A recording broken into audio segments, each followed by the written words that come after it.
Alright, hello everybody. How are you guys doing?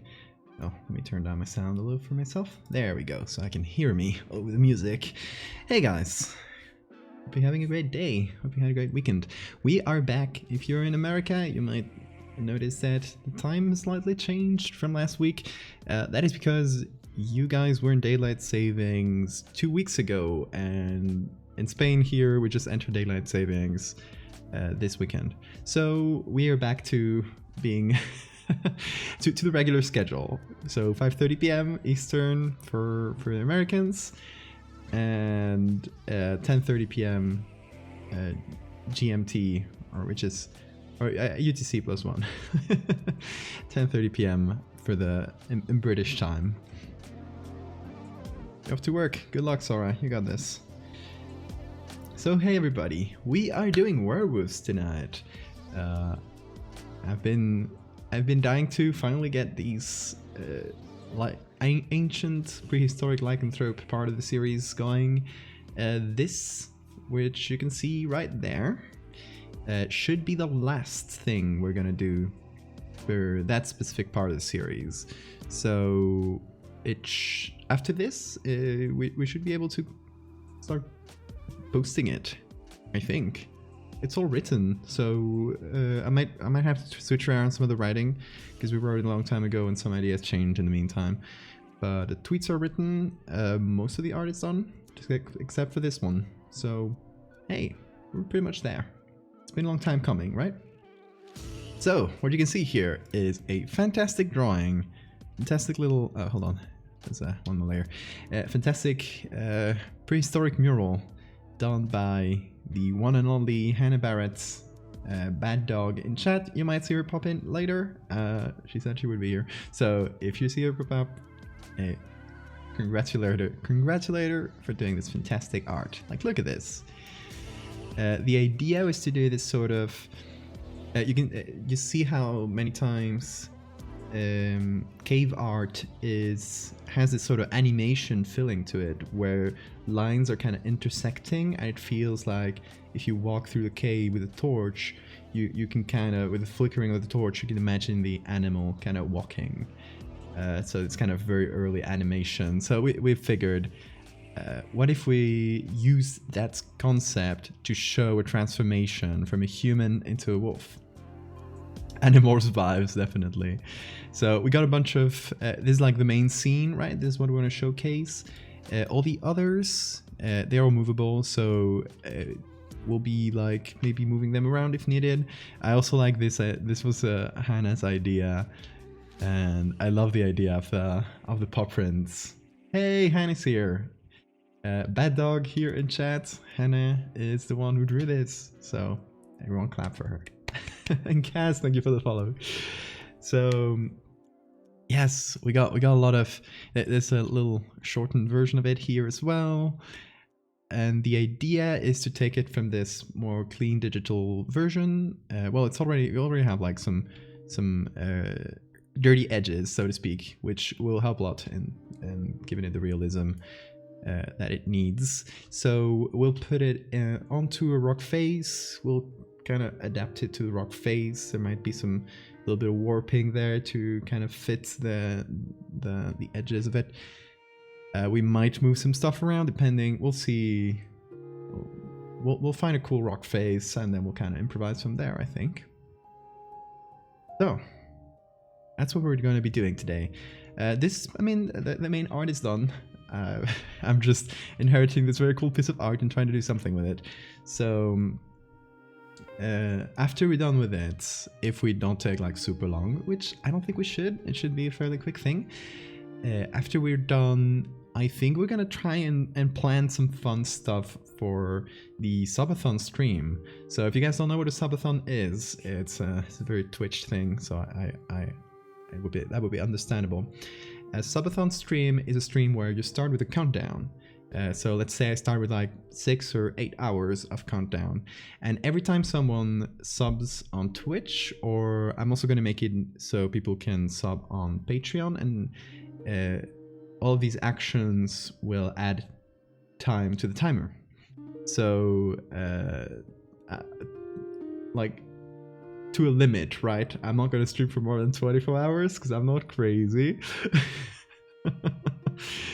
Or if there was really like a lot of hours left over, I might, you know, like do them in little bits instead of streaming all like for hundreds of hours, because some people have done that, and I think that's a bit insane. I'm not gonna sleep on stream, but something in that vibe, right? We'll figure out something of a system. I got a lot of ideas noted down here. I'd love to hear yours. We'll discuss it later, and we can figure out some fun stuff. So yeah, gonna be a lot of art, guests, I hope. Yeah, lots of fun stuff. Yeah, I'm from Spain. I'm from Asturias in the north of Spain, which is a small region with a lot of history. Fingers crossed the US government might do away with daylight savings finally. Oh yeah, I hope that happens in Europe as well. I think it's silly.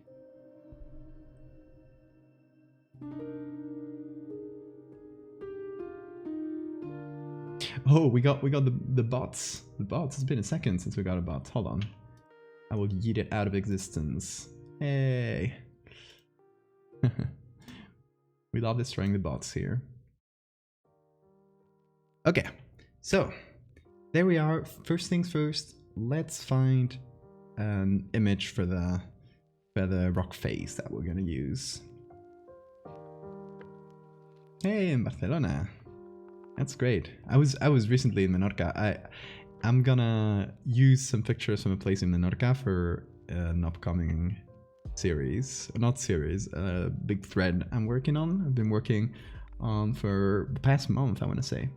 So I was recently in Menorca in a quarry, beautiful historic quarry, and it has like such beautiful, cool, and just weird spaces that I'm gonna use some of those pictures. You'll see. I hope you'll recognize it. Twitch is busted. Is Twitch acting weird today? Is that only from Axel, or is anyone else getting weird things with Twitch? Also, let me show you guys this. Look at this. I just got the book I did the cover for. It's beautiful. I love it. I'm so proud of it. It's so cool to see it in real life.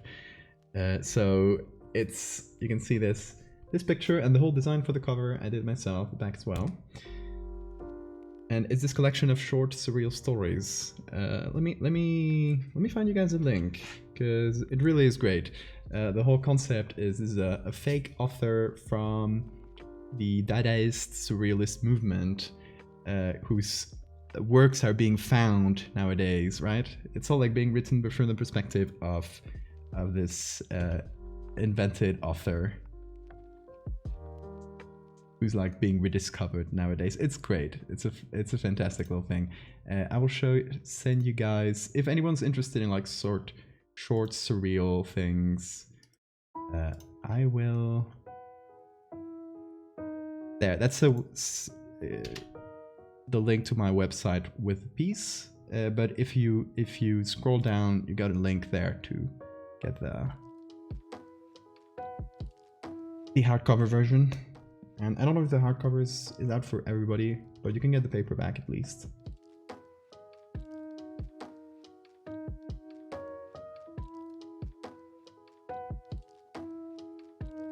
Being strange for you too.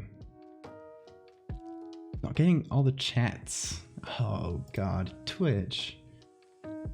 I hope, so if chats are being weird tonight, and you ask something and I didn't see it, it might be because I didn't get it, so feel free to just repeat it. So I hope I'll be seeing all of the chats. I'll keep an extra eye if I don't miss anything.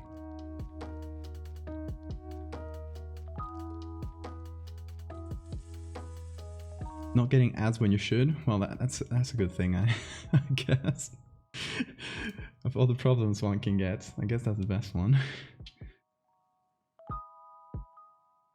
Okay, so there we go. I wanted to pull the browser. What? There's one tab there. Oh, anyway. So let's go to. Okay, first let's do a quick Google search for Oh god, Lascar Cave, I think, is the one. I think it's the one we've used for inspiration. Or no, it's not that one.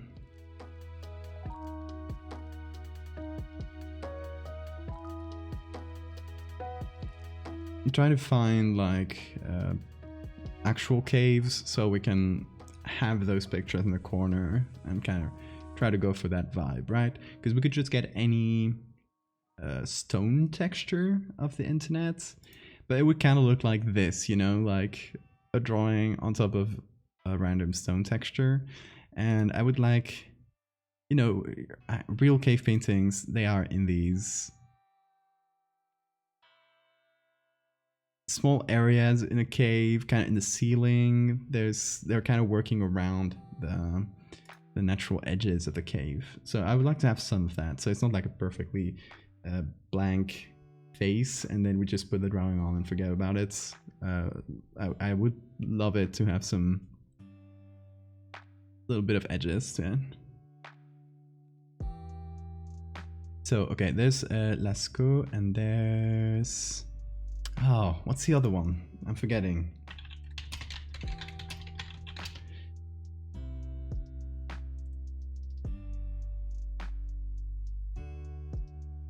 This one. Chauvet, yeah. There's the one. Okay, so this one's beautiful and it's kind of the main inspo for the drawing. I think you can definitely see that with a row of faces like that. It's beautiful because it has that animated feeling, right? You can perfectly imagine walking through the cave and seeing the drawings one by one and kind of feeling the story. If you actually see the full thing, I think this should show it well.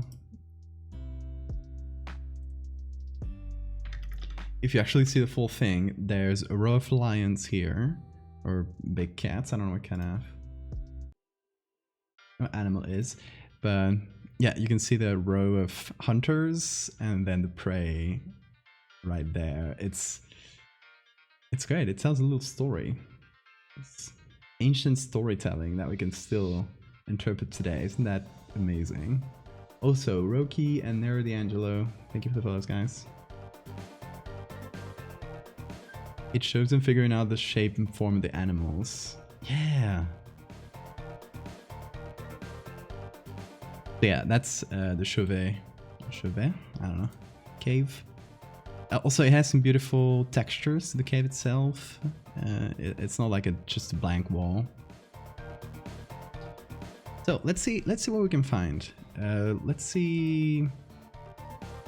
What if we look for Unsplash, for example?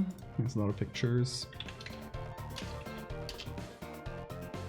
We'll look for cave walls and see if we can find, like, this one already is beautiful. It has a lot of graffiti, which we would have to remove. But we already have like one with a cool vibe, I'd say.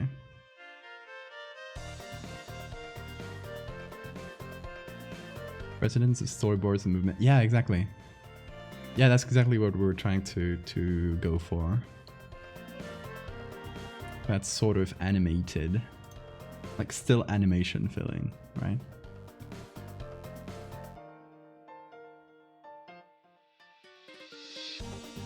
Yeah, that would make animation one of the oldest forms of art, right? In a way. Oh, that's the subway in Stockholm. I've been there. I've seen this a million times. The subway in Stockholm is very weird. It's cool though. It looks like a cave.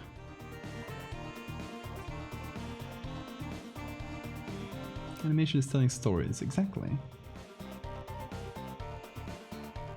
Cole and Steven, thank you guys for the follows. Also, I guess, yeah, I should mention this. We just reached 60,000 followers. More than that, it went up by 1,000 even.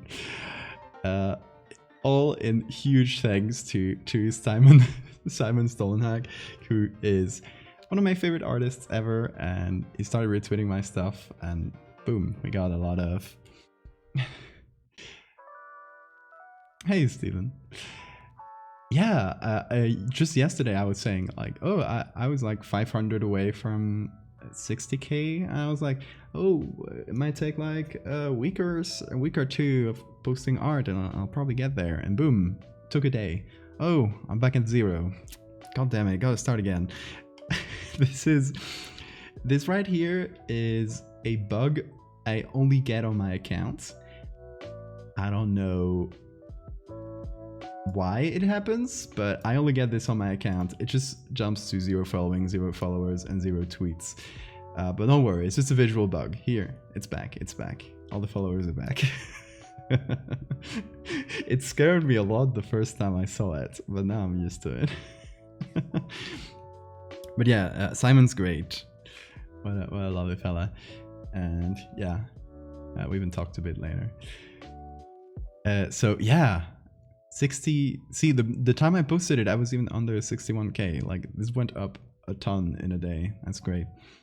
So the thing I was saying is, oh, I'm getting close to 60k. Whenever I reach it, I'm gonna do a super long 12+ hour stream, and we just reached it. So we're gonna be planning for this stream. We're gonna be throwing some ideas around. I'm thinking I still have to figure out a couple IRL things, which is why I'm not saying the date just yet. But I'm thinking it's either this Friday, starting this Friday at this time, or next Friday. Or like just this weekend or next weekend. And the idea is that I start with a timer of, I don't know if 8 or 12 hours, like just like a really long stream by itself. But the timer goes up by 5 minutes every time someone subs, and by 10 minutes every time someone subs to the Patreon. Which also, while I'm shilling the Patreon, before I forget, next month, starting April 1st. Oh yeah, it's not a joke, by the way. It's is this Friday April 1st? Yep. It's not an April Fool's thing. It's for real. Okay. Starting April 1st, and for that whole month, anyone who subscribes to the Patreon, if you're subscribed already, or if you start a subscription, you will be getting an extra postcard. And you still have time to get this month's postcard, which will just be a single one, not 2. If you subscribe before the end of the month. But after the end of the month, if you're subscribed during the next one, everyone gets that extra postcard. So if you're interested, give it a look. Also, hey, let me link it. Because, you know, Patreon allows me to do things like the project I've been working on all month. I've been doing 27, I think, images or more. I've lost count. That I still haven't published because they're all gonna go in this one thread. So my Twitter's been empty for a whole month, pretty much. I've just been reposting stuff and kind of filling it a little bit. But I can only afford to do this kind of crazy thing and just focus on one thing for a whole month. Because there's people like supporting me like that. So I'll leave that there. I just discovered your work and loving it. Thank you. A lot of Valdevia vibes from it. Thanks. I assume you've seen the Fractal series then? Because that's, yeah, that's heavily inspired. Did you see new case files asset bundle black market put out? I have not, but give me a link. Give me a link, because that sounds interesting. Jesus, that's a big basement. Yeah. Yeah, it's the next thread I'm going to be posting is going to be my longest yet. If you've just come here through the bugs, it's not going to be directly related at all to the Megalomorpha series. It's going to be told from my perspective, in like first person, as I explore this huge, like mega structure that just happens to be under my house. So if that sounds interesting to you, keep an eye out. Because it's going to be started. I'm going to start posting that live. I don't know. Whenever I finish all the images, I'd say still like at least a couple weeks. But you can see the process if you follow me here. You'll be able to see the process as I make them. You can go back to the videos in this channel and see the past few streams. There's a bunch of them. Fractal series and fungus skulls. Yeah, true. Big vibes, big Vandermeer vibes. Oh, that's very cool. Yeah, I love that. I'm definitely getting this. Oh, they're cool scans too. Nice.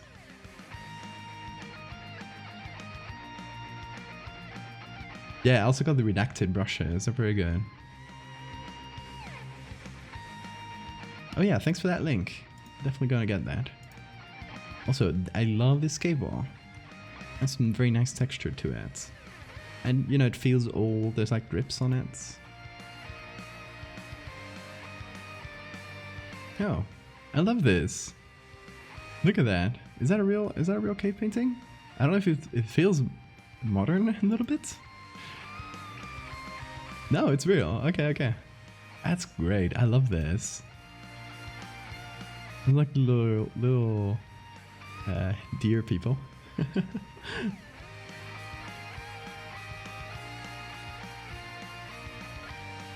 Bunch of cool scanned pages, photos and templates. Nice. Hey Rose. Figured out how to have video on my TV, chat on my tablet. Hell yeah. That's a pro way to watch streams.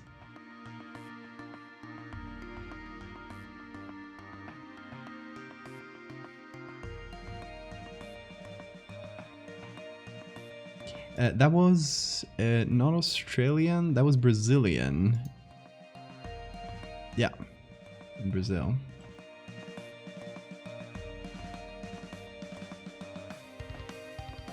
So that only shows that stick figures are universal, which I love. Nothing quite like the stick figure. Okay, this is completely unrelated. I looked for Cape Wall. I'm getting Wall Street at this point. Let me see if just looking for cave will give me some nice walls. Let me look for cave and texture. Stick figures unite us all, definitely. Yeah, lots of flat textures, but that's really not what I want, because we won't give any nice texture to them, to the drawings. I think this one we saw before. Okay, I'm going for this one, I think. It has some nice even lighting. We're going to be working with the lighting a bit, because I think how we're going to show this apart from as a picture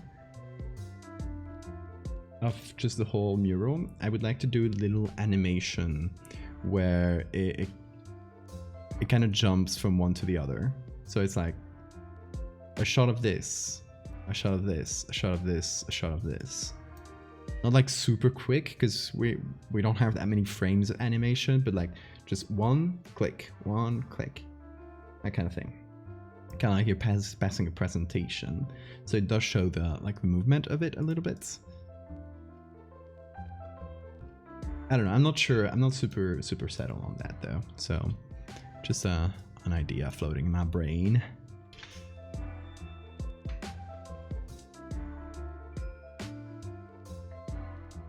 Historic slideshow, exactly. Let me see real quick. So I'm looking for the lighting in this kind of picture. It usually has this sort of flash lighting feel, like it's been taken with these big spotlights. So all the shadows are kind of behind. Yeah, okay.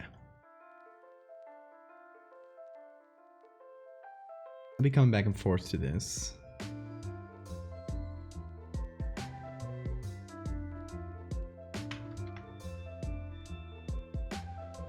So I do want to reduce the saturation quite a bit because it's taken at like sunset and has this very strong color that's gonna make it harder to read here.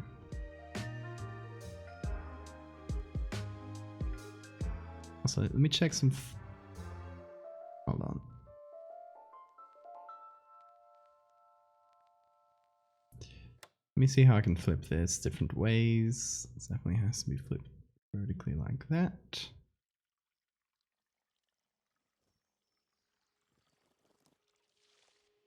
Okay, I kind of like this shape because obviously we have a big angle on the wall here. Like this part of the wall is angled differently. So I'd like the main parts to all be on the same like face of the wall, and have other things like the moon here, for example, could be on this other face. It just has to be warped slightly. And these drawings here as well. I would say it's all in different layers, so we can just move things around as needed to fit it to the rock face, and not really worrying too much about lines crossing each other, because that happened all the time in those prehistoric drawings. So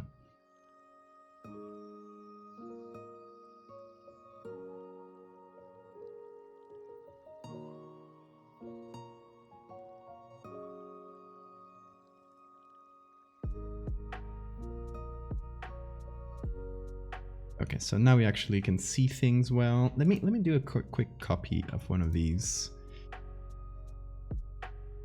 Maybe with a close up, so I can like this one, just so we can compare. You know, the colors, the contrasts, etc. The pigments here that they seem to only use black pigments, but red pigments are very common in this sort of painting as well. So basically, yeah, the ones Hannah used, they're perfect, right? Those kind of brownish reds are very common.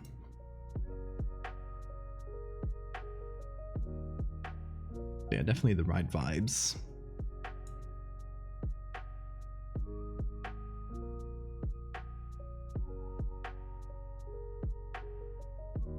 Now let's see if we can figure out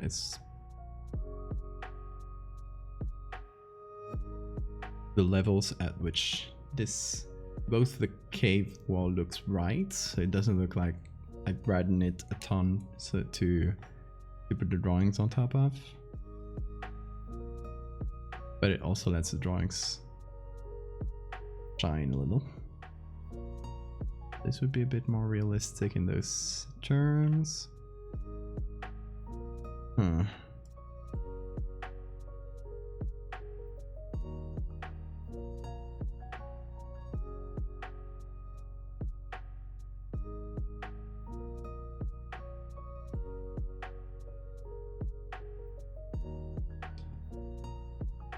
You know, one of the biggest problems that the original here doesn't have, and this one definitely does, is the very sharp angles. Let me make it quite hard to fit things together. Maybe I could combine this wall with a smoother wall to kind of reduce some of those more aggressive grooves in it, and have something a bit easier to work on, if that makes sense. We could give that a try. The thing would be finding the right pictures. Let's see. Maybe Wikimedia has some good stuff.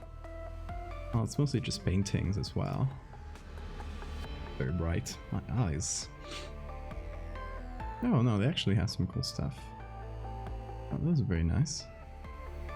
Obviously, they are very complex, which is the opposite of what we're looking at. Oh, but this is cool. Limestone cave walls. This looks very similar to the ones we want to use. Right, this kind of smoother grooves. Maybe limestone cave is what we're looking for. Let's see. Let's give that a quick look. Oh yeah, those are definitely cool.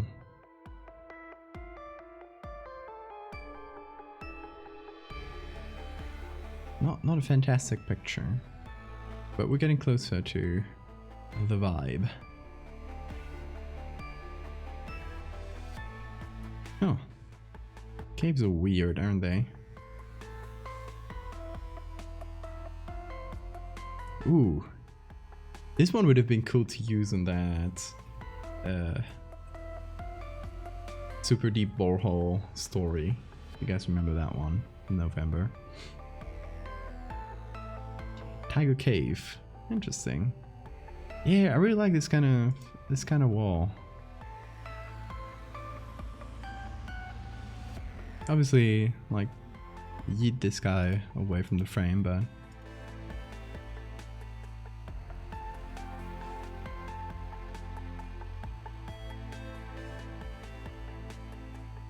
oh, that's good as well. Yeah, we're finding some cool stuff on Wikimedia. I wasn't expecting to. But I like the limestone.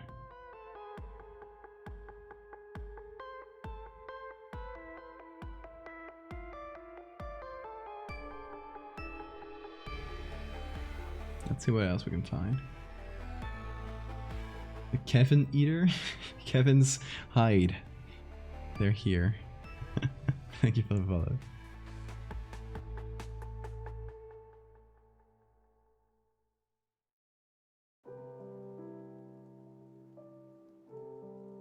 Okay, let's see if we can find anything else. Seems like we have run out of the most relevant results.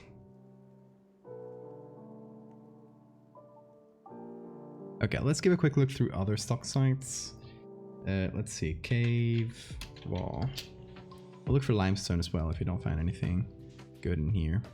The thing about Pixabay is that it has some very terrible stuff. It has a lot of stuff, but a lot of very bad.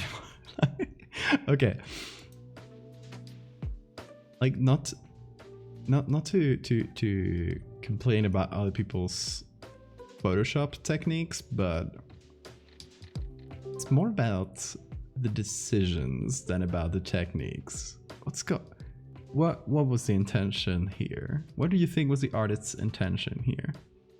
Because that's definitely like some cracked dirt and overlaid dinosaur, and for those that missed it, a human skull.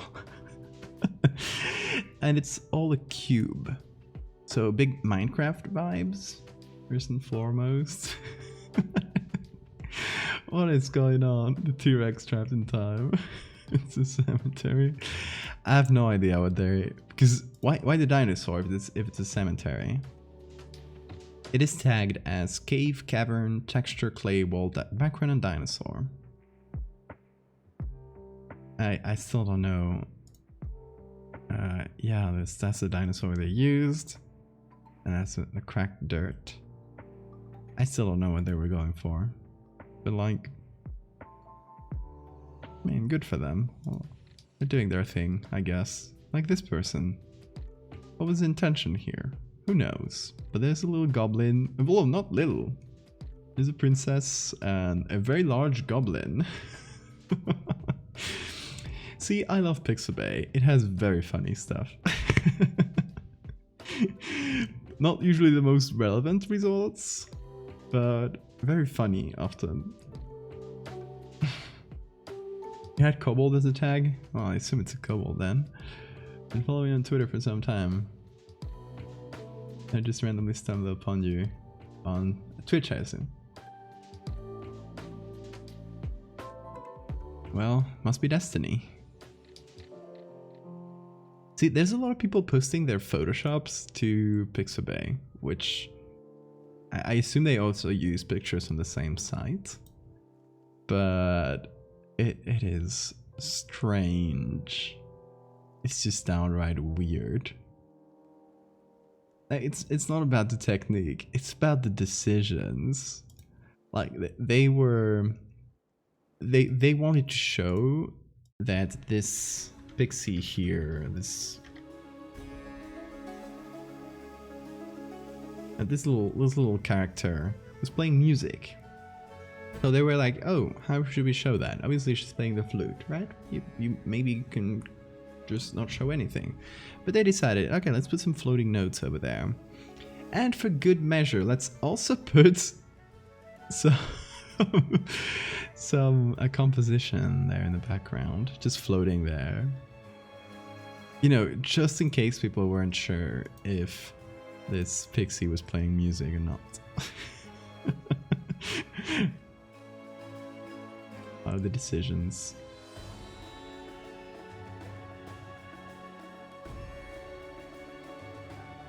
Okay, but among the weird things, there are some nice cave walls that we may be able to use. Is that all? Oh, that seems to be all.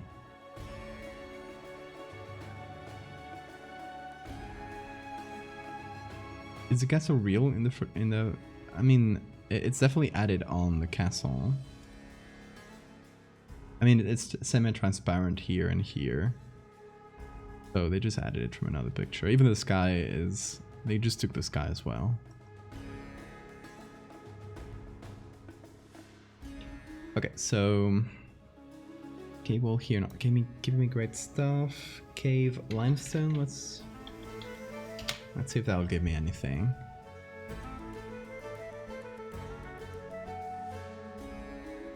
Some good stalactites and stuff, but...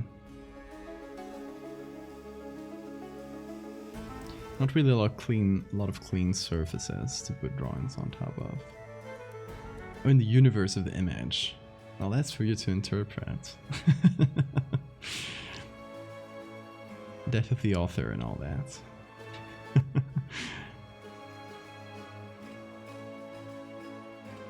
Oh, there's some actual nice things here. But not a lot of pictures. We've run out of them already. Okay, let's continue our tour through Cave Wall Land. Through Pexels. See if they have anything different. Pexels tends to have a lot of pictures with people. So it's not usually the best if you're looking for backgrounds. Like it's mostly just models. So not really anything here.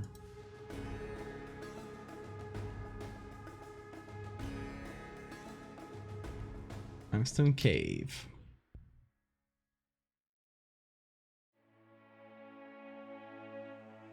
Not really there, right? Again, this one, but... I mean, we could use this. Like, it's an actual place where people painted. So we have that benefit of the... Like, it's already authentic. Oh, there's a lot of these. Oh, these are very nice, actually. It's also like a fairly clean surface. Instead of a more complicated wall. So that's a good option. We had this one from before. This is the one we downloaded already.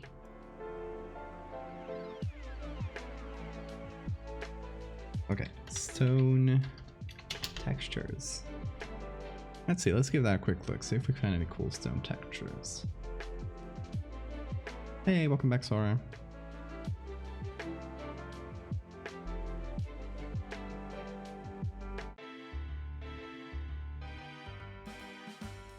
Okay, jokes aside, I kind of like this one. It doesn't have color, unfortunately, but it has a nice wavy texture to it. Ooh, this one's nice as well. Okay, I was expecting for a lot more flat textures, but these are actually quite nice. Okay, so let me open each in a new tab before we keep searching. Give the others a quick look. Stuck between a rock and a hard place. Now I'm looking for cool wall textures to put some prehistoric art on. This one's great, actually. That seems like sandstone, which might not be the best place for, you know, art to be kept for a long time. Hey, this is cool. New Medicine Rocks US National Historic Landmark. Nice.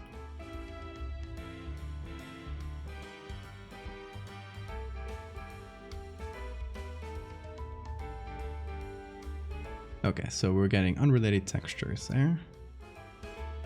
Some other stone ones.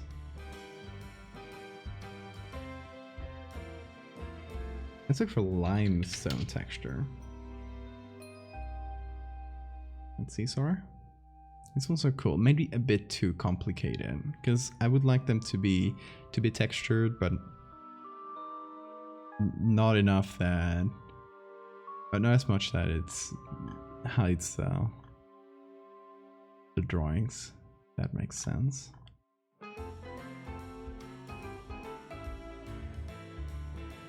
So it's looking for that fine line between realism and still being able to showcase the art.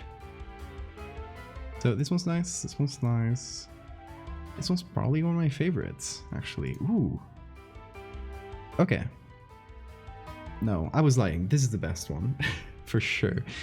This one feels like one you'd find cave art on. It's also kind of angled backwards, so it'll give us some excuses to, you know, warp it a little bit and fit it to the rock, which would be nice. Okay, let's go with that one.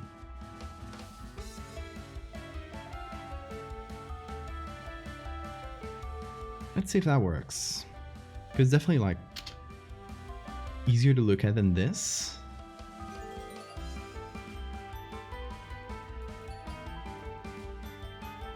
See those star.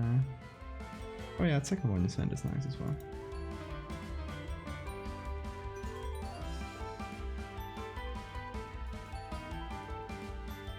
Yeah, this one could definitely work well.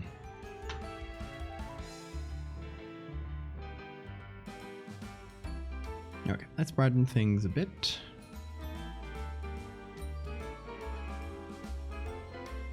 And we'll play with the lighting on top of things. Make like the lit version the default, and then darken things like around to make more of a spotlight effect. Thanks for the picture, so I do think we have the right one though. We'll keep that in just in case though.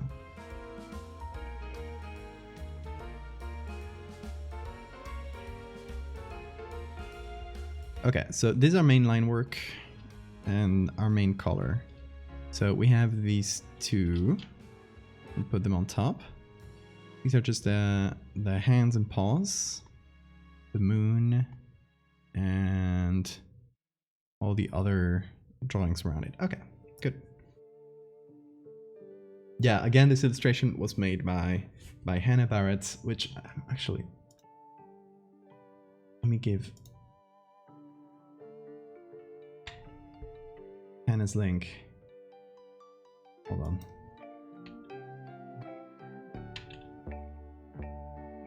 Bad dog with 3 A's. There we go. Have to step out. Okay, Han. I'll see you later. I'll keep you updated. Everyone go follow Han on Twitter. Oh, did you change your profile? Oh, I love it. Did you change your profile picture to one of these? This one. That's lovely. That's so cute.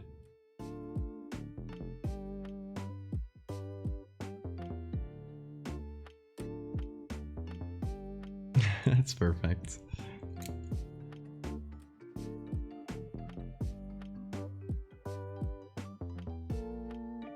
Yeah, I love this one. Just these, all of these are great. And this little transformation as well. So good.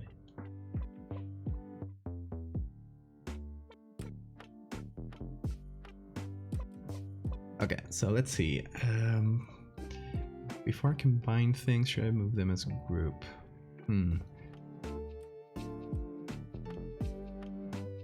Yeah, I think what I'll do is, so this cave wall is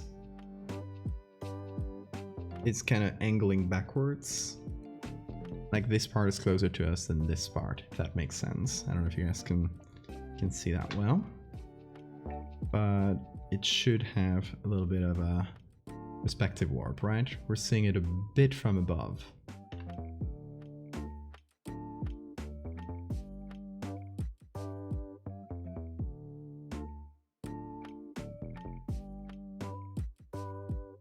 I think it will also be cool to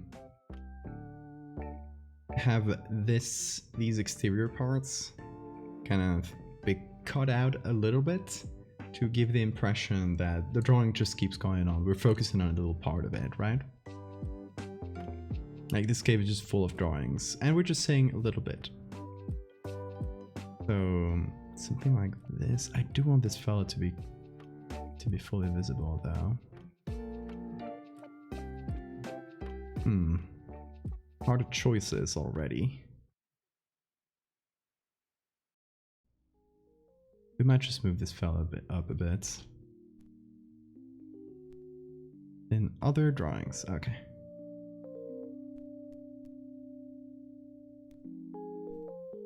I got the whole thing. There we go.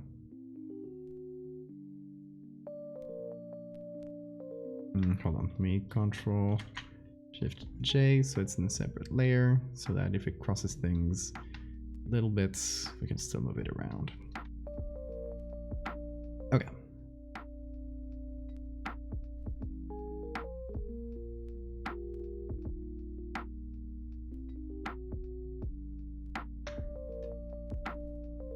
And these ones there, I'd like this little landscape to go to the edge. So maybe I'll just choose the landscape part of it.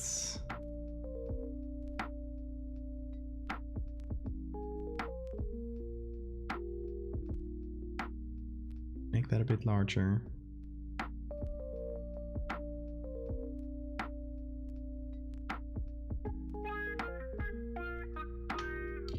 There we go.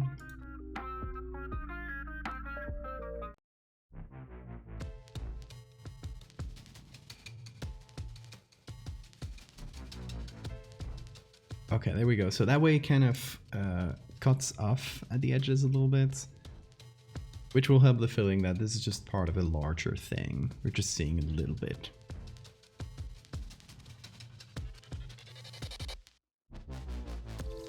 So, okay. Now what I think we should do, we have this group, right? I'm just going to do a copy of it and turn that into a smart object. So it's now all one layer. Then I'm going to do a save of this. Or hold on, I'll do a copy of this layer, right? So this is just that top layer. I will turn it with filter other bypass. We do a couple things. So first I'll increase the contrast. Second, I'll desaturate. And third, high pass. So what I'm turning this layer into kind of a height map of the whole image, which I will apply on top of the drawing to hopefully make it have the same grooves as that.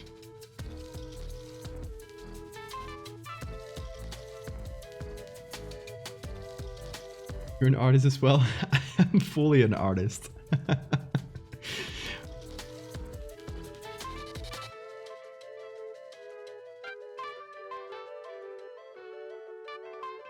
So yeah, it is correct. I'm an artist as well.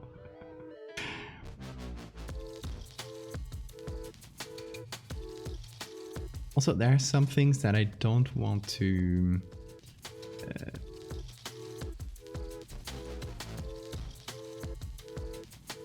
I don't want it to feel in the drawing as if there were bumps, because they don't have a, like, they're just dark, but they're not necessarily bumps like this, right?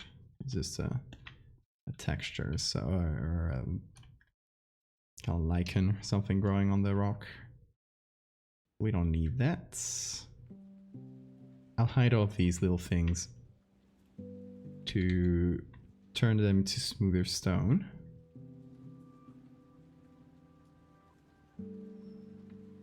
So anything that feels like it would be flat and have no texture, just eat it out.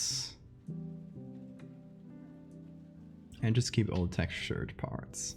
Which is also why I did a bit of Gaussian blur, because that would reduce that a bit. This part here, I feel like I can do some soft light to correct some of those as well. I thought you were a coder making indie horror games. I'm not. Never made a game. I wish I knew. Like airbrushing a high school yearbook. I am removing the zits. I love that. You guys know I used to have a lot of acne. Like a lot. Those were the days. Bad ones.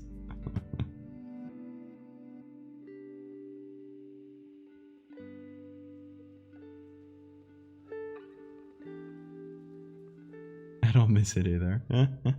I still have scars. I don't know if the stream camera will pick them up though. But maybe with this light coming from the side, you can see them a bit. I don't know. They're definitely noticeable IRL though. It's fine. Doesn't bother me.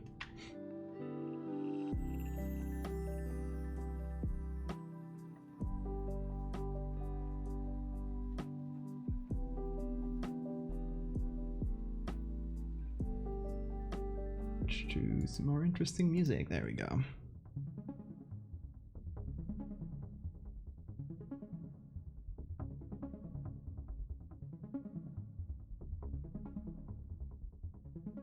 Okay, this seems like a much better height map of the image. I will save this as the PSD, and then here's where the magic comes. If it works well, sometimes it breaks, so let's hope it works well. We do distort displays is hand cave painting. Okay, let's do 2020 for example, and we'll find that hand cave painting. Whoa, okay, that was too much, definitely. Did some weird things. Well, definitely should be less than that then. Maybe 1010.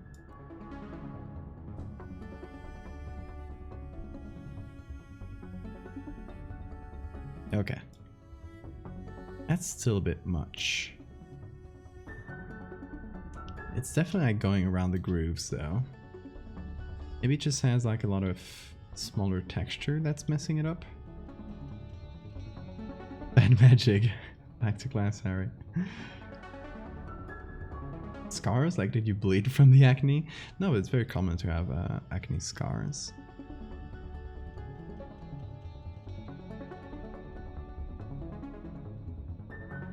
Okay, it does work around some areas. I do think that these small grooves are giving it all those weird textures.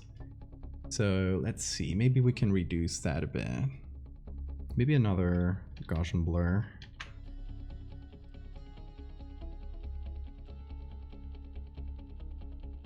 So it just gets like the overall texture, but it doesn't become all wobbly.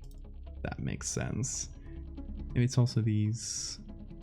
We'll see if it matches. Hold on. We choose that. Did I save that? Hold on. I think I didn't.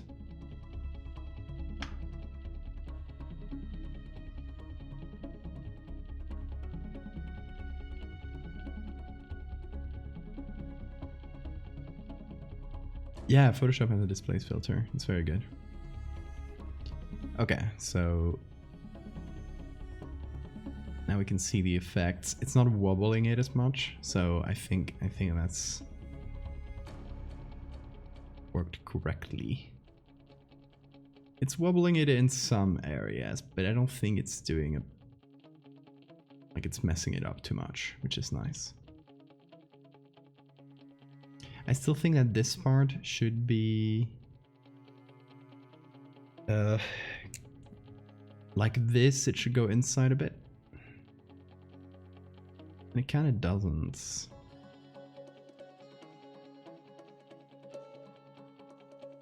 So we're basically like here modifying the height map of the image. And then applying that and seeing how that affects the drawing. So I'm exaggerating it in some parts to see what the effect of that is.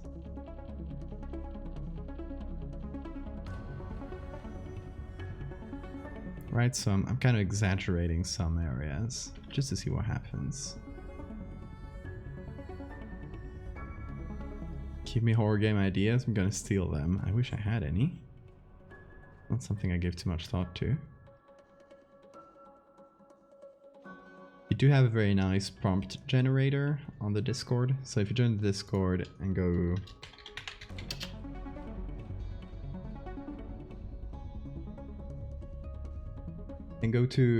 hold on, it's a channel called Endless Prompt Generator.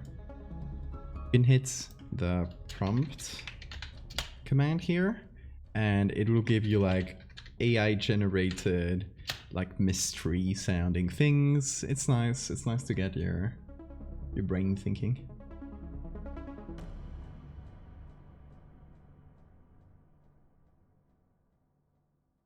Okay, let's save that.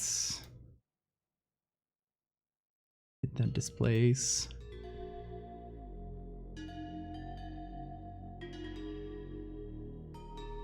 Okay, now it's definitely affecting this area more.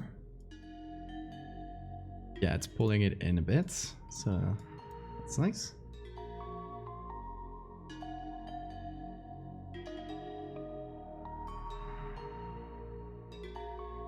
Okay. And now we try to find the way of adding this the most satisfying way possible. So again, let's pull this out and see how it gets mixed.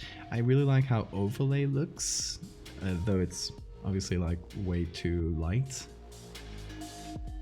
But maybe some overlay can play a part there. Let's see, any others that look good?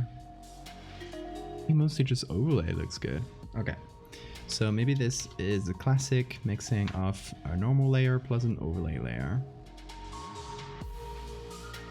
So the normal layer is like so at a low opacity, 30% or so, and then there's an overlay layer on top.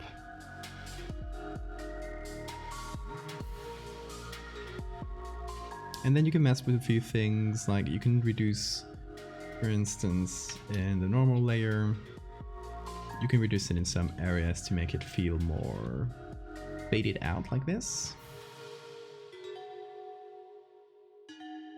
Like maybe the hands here, since it's more of a powdery, I don't want to reduce them too much, but it's just like the powdery pigments like that. I feel like they work better in overlay. The moon, the hands, and some of the shading as well. It gives us some nice contrasts as well, so we can read it better.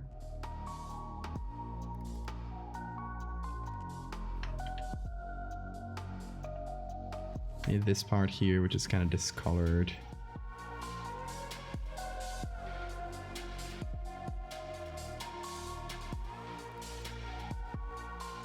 And then we have a second overlay. Maybe, or a different one, let's see. Ooh, I like color. It kind of brings it back to a more muted tone that works a bit better. I like that.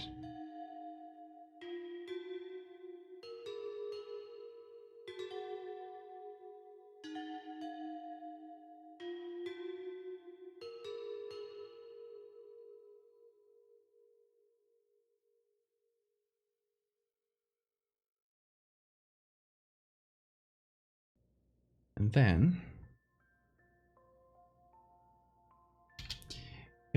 we get a soft light layer on top of everything. And that's where we add like the main shadows and stuff.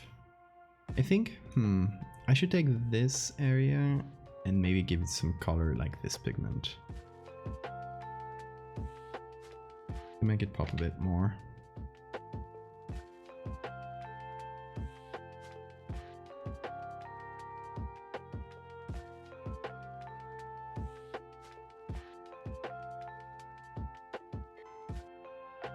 Not working, it's not doing a lot.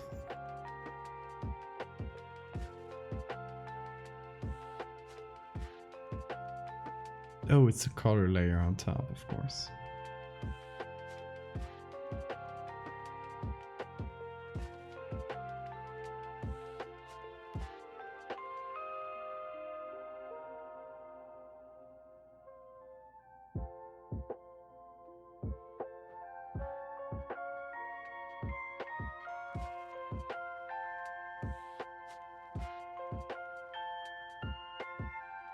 Okay, what do you guys think so far in terms of integration into the image?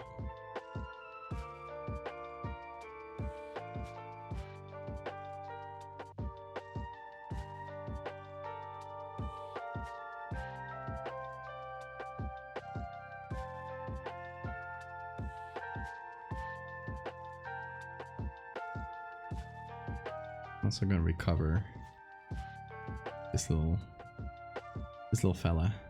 There we go. Nice. Guess it got a bit too wobbled.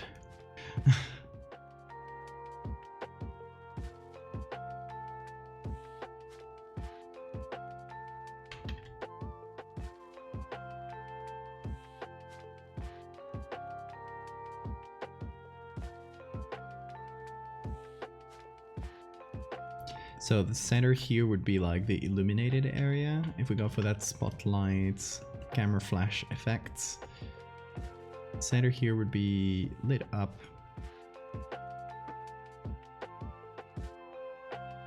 Let me tone that down. And lower area would be in shadow because it's a bit further away from the camera. So I'm gonna make a gradient. I'm gonna put that in. That works. Maybe soft light or maybe even normal. Let's go with normal in the low opacity.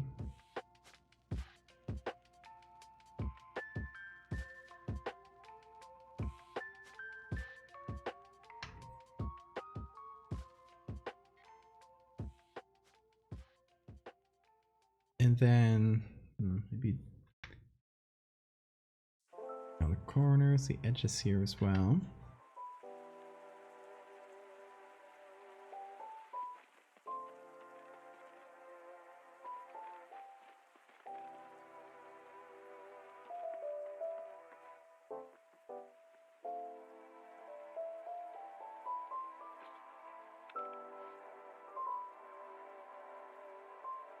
Okay.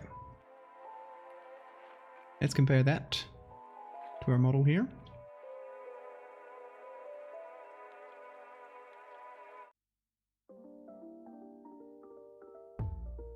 Well, one of many models, but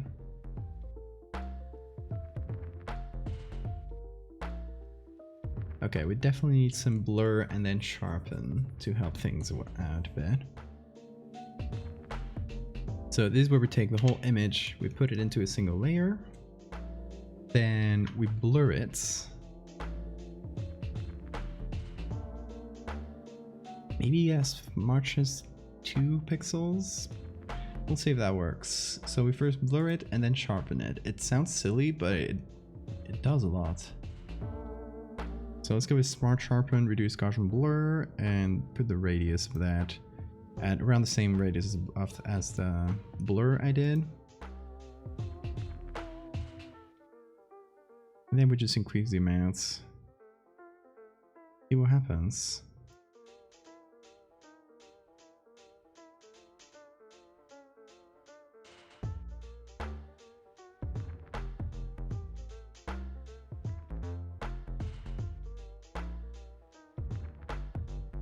Let's see. Is it okay there?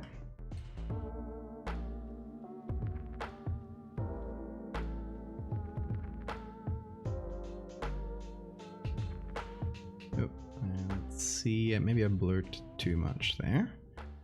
So let me reduce the blur to 1 point something. Now the blur plus sharpen. It's getting there.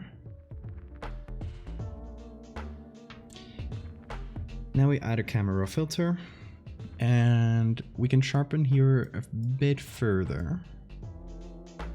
Here in detail, we can sharpen things a bit more, and we can of course add grain, which is always great. It always helps blend things together and give it a nice little bit of texture.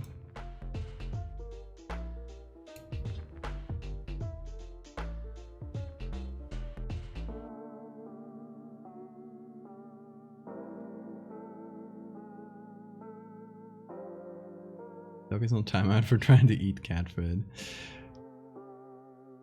Wrong species, doggy. Come on.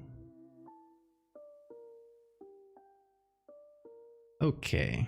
It's looking quite decent, I'd say. Looking quite integrated, I feel like. Needs a bit of vignette. Maybe... Okay, let's turn the vignette all the way up so we see what we're doing. We turn the roundness up to make it feel like this is a flash of on camera. Feather that a bit and pull it in so it kind of focuses our area on here. And then we see how much we want to add. Something like that.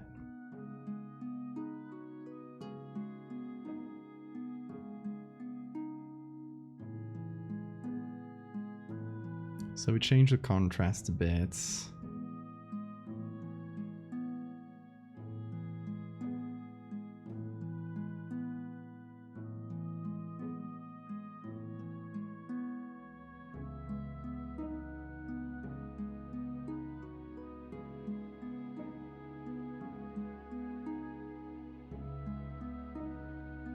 Increase the texture a touch. It's not something I usually do, but I think it could look good on here because we have some rock textures that we could increase.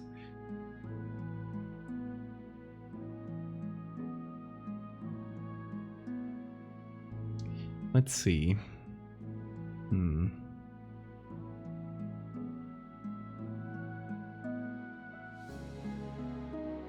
Did okay there. And see the difference between before and after. We've kind of focused the lighting, we've integrated some of the textures in, but I'm gonna go back and we'll reapply this later. And I do want to change some things. So for example, I want to bring back the texture here a little bit, or the kind of pigment a little bit. It felt like it was disappearing a bit too much. And it's one of our main focuses on the image here, so I don't want it to disappear too much, if that makes sense.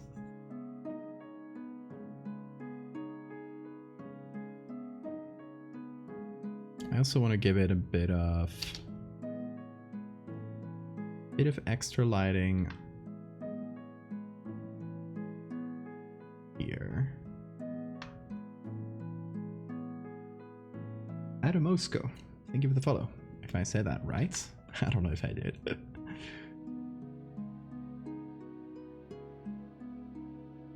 And our moon here, I'll give it some more pigment as well. Anything else? Oh yeah, so now taking everything, putting it into a group. And let's consider where we came from, right? This is what it looked like originally before all of that. So we're coming, it's coming along, I would say. Pretty nice.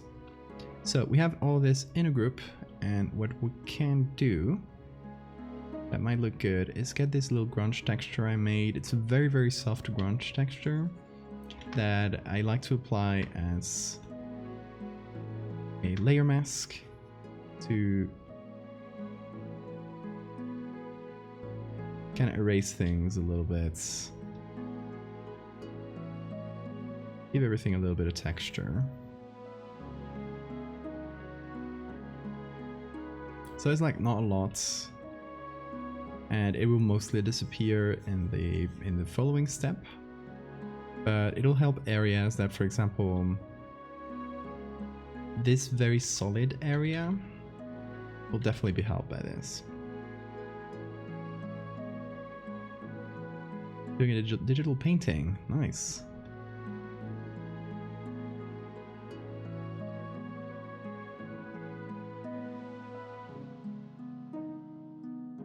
Yeah, I definitely understand like a big piece taking a lot of brain power. That definitely happens to me as well.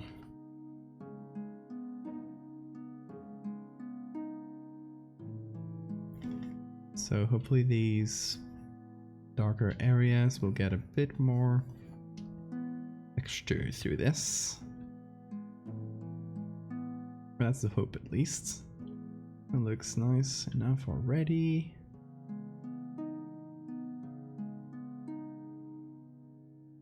This part definitely needs some. Oh.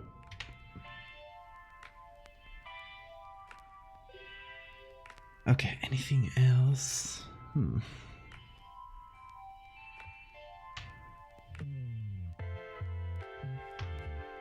Let's see. Now we re-add the same filters. This is changes we made from before to after. So I think this is a bit more visible. I like it better now. In terms of textures, thing we did here, I think it does help. It's not a lot, but it does add a little bit of texture. It's good overall, I'd say. Okay. Anything else we should try on here? I think just to try, we got this here, right? It's basically a bump map of the image of the rock below it. So I was wondering if it would look good if added on top of the drawing like this.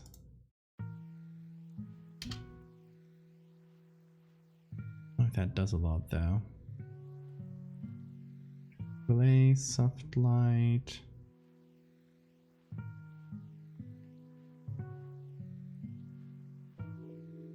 It should be added on overlay. Increase the contrast of it.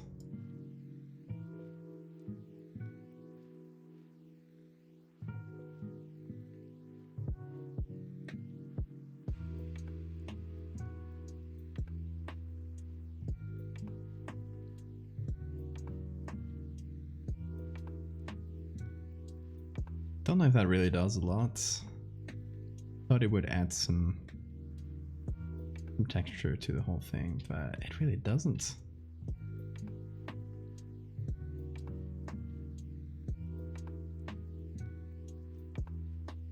Yeah, let's forget about that. Okay, so here we are currently. And here's our inspo. One of them, but... oh, it's very low quality, but... hopefully we've captured some of those vibes. Let me also mess with the colors.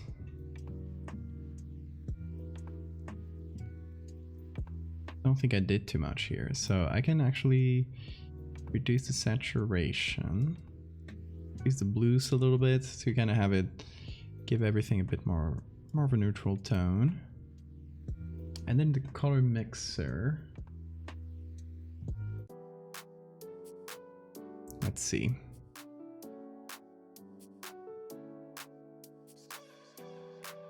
The reds mostly cover the pigment, so I'm interested in keeping the reds up and maybe turning the oranges and yellows down a little bit. So that'll increase the visibility of the drawing. Trying to imitate historical Renaissance paintings. Ooh, very cool. That's definitely a cool vibe, but difficult. because some of those paintings are very complex. So props to you for trying that. Go for it. Share it with us in the Discord once you're done. Or once you're happy enough. I'd love to see that.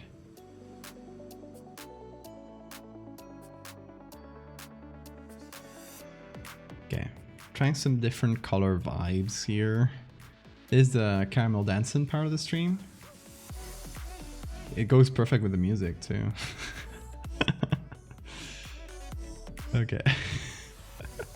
Ignore me, please.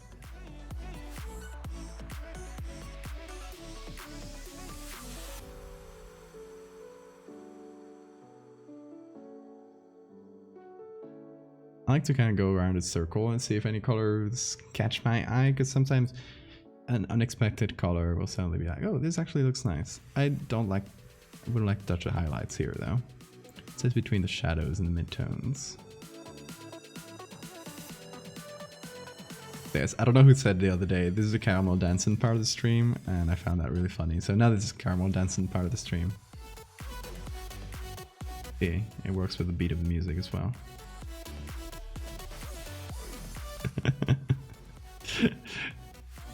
I will stop. I shall stop.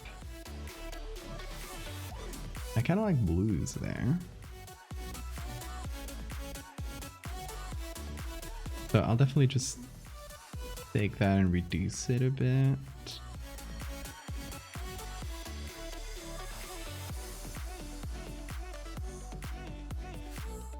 So these are before and after. I like that.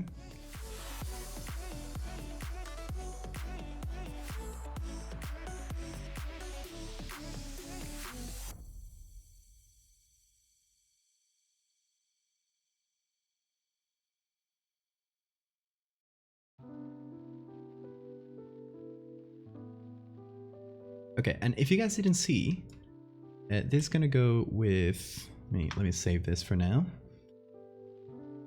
This is gonna go with a bunch of prehistoric things. Hold on, let me show you all the ones we have.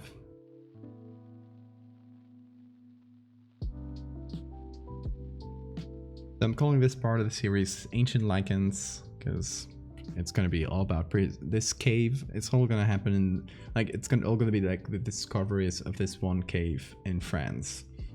Among them, an ancient lycanthrope skeleton with its reconstruction. So the skeleton I did myself, and this reconstruction is done by David Romero. That was a little collab. There's a statuette, which was actually made IRL, again by Hannah, who made this beautiful drawing as well, so huge props to her. So she made the statuette in clay. I gave it some stone textures and broke off some parts to make it feel like, you know, one of those Venus statues you'd find in old prehistoric caves. And we also got some more stuff by David, which I haven't had a part in, so I'm not going to share it with you yet. You'll see it when it comes out. And this is another one that I did, which is at the end of this cave, they find this huge, like, sacrificial pit. And it's full of human bones, so it's like their prey that they end up just discarding in this pit, and they end up in this big pile underwater. So bunch of human bones with bite marks and claw marks on them. Very fun. And this, of course, the cave painting. So it would be a cave where they find physical artifacts, skeletons, paintings, and their, I guess, the bone pit. And yeah, they'll comprise, through that we'll try to tell the story of how the lycanthropes went from being completely like separate hominid species to kind of intermingling with the Homo sapiens humans, and, you know, ended up getting our genes mixed with, which created the modern werewolf. That's our little theory there. Right, or at least that's what it's going to be hinting at. I don't know how explicitly we say that in the text, but yeah. What type of religion did they have? Who knows? They didn't have written language. So we can only guess at what kind of rituals they had. But definitely that you know, throwing bones into the pit would have been some of those rituals. And they would have definitely had rituals related to the moon cycle, of course. Like we can definitely see that here, right? We have the moon represented several times. The moon is all over the place, and you know, you have the big moon here, and the human turned into a wolf, so you know that they did like have a transformation in that time. Woof indeed. So yeah, I'm pretty happy with this so far. Let me know what you guys think. The idea later, I'll do this off stream. I think it's not too interesting. Would be to have like several frames of animation, not really animation, but some kind of slideshow thing that does like click, goes here, click here, and click here. So it kind of shows how it would have moved. I don't know if we should, just to show that left to right, maybe we could flip it. I don't know. Maybe I'm too used to seeing it from right to left like this, but I like this better. No, this part is going to be over the ground. The underwater part is like, imagine at the end of this cave there's this one pit, and it just ends in an underwater well of sorts, and they would just throw the bones into the well. So it's not that it got flooded later, or maybe it did get flooded later. But the important part is that, yeah, this part wouldn't be underwater at the time they discovered it. That's how I imagined it, at least. We'll see how we led that through, those ideas through in the writing. So yeah, let me save this as a JPEG as well. It's gonna be so, and let me send it to them.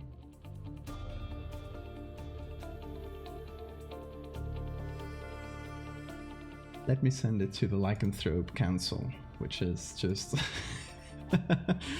all the people who have participated or are participating into in the Lycanthrope series. Let's see. There it is.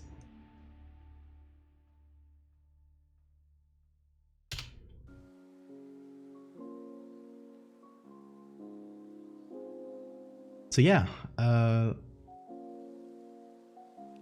now that we're done with this, as I expected, it didn't take super long, hour and a half, so that's great.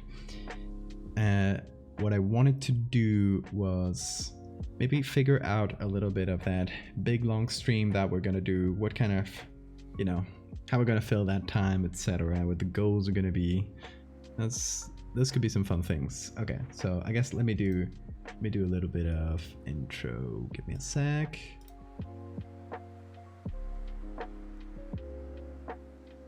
So, if you missed it, we just got to 60k, and my promise here was that if I got to 60k, I would do a super long stream with, you know, marathon rules. So we're starting at 8 or 12 hours, something like that, with a counter that counts down, and every time someone either subs on Twitch or on Patreon, we add minutes to that timer. So it can go on potentially for a lot of hours. I don't know how many, because I guess it depends on how crazy people are. But the idea is that I would love to raise a little bit of money to move, because I'm gonna move like across the country, so it's a bit of a scary concept. So this is an idea of like, yeah, maybe that can help me out with that big move, so I don't like end up over there, but with no money at all. So, and it could also be like a fun activity for everybody. So, it's gonna be a, let's just call it 12+ hour subathon. The idea would be to do some arts. Both maybe some megalomorpha art, which I think would be fun. It's everyone loves megalomorpha. I love it, at least me. So maybe some work on the next part to kind of tease of what's coming. We could do maybe some audience suggestions. Maybe at a certain goal, people can start. Like if we get to 50 subs, for example, or I don't know, any specific number, we could do a cryptid where everyone in chat is like, it just works from suggestions of people in chat. That makes sense. So that could be fun. Like anyone who's on there at the moment, or anyone who has subscribed, gets dibs on choosing things, and we just make this terrible crowd created beasts. That would be fun. That's just one of the ideas. We could also, I was thinking we could also read some creepypasta. Could do some dramatic reading, maybe with someone. Do a tier list of internet horror creatures. That could be cool. That could gain me many enemies. No, I don't think it would gain me any enemies. I'm not gonna be mean, but horror creature tier list could be very fun. I don't know. Do you guys have any other ideas? I would love to hear your thoughts on like these cool little challenges to kind of fill time or put them as goals, those kinds of things. We could have, I mean, we could potentially even build a whole story, like one of my threads, but chat creates it. So it's like a complete mess, and it would be quite funny. No, I'm not done. Sorry. I mean, I'm done with werewolf stuff, because it was just this little thing. So right now my idea is to figure out cool things for the long stream, and maybe put some of those ideas. Maybe start working on a little poster or something, a little announcement poster. Once we have some of the ideas set up there. But yeah, if you missed the werewolf thing, there it goes. I think we achieved the whole idea.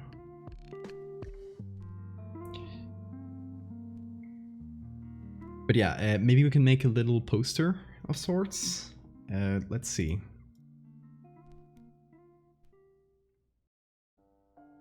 We can open a new thing here. Don't you have to finish inscription as well? Yeah, but I don't think that would be too fun, because it's literally like the last boss, and I don't want to like come in and spoil the game for everybody who happens to be on stream, right? Because it's a very spoilable game. Maybe Casey's mod though, which is the endless mod for inscription. That could be fun. So maybe we can start like a little ideas board here, for example. Keep things in one place. So let's call it, whoa, hold on, flow. There we go. This will be our idea board, and it will become our poster later as well, I think.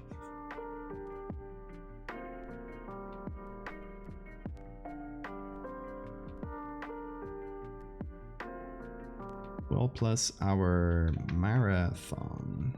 I haven't pulled out my cursive for this. My terrible tablet cursive. It's not great to do handwriting on a tablet. It always looks kind of weird, but you know.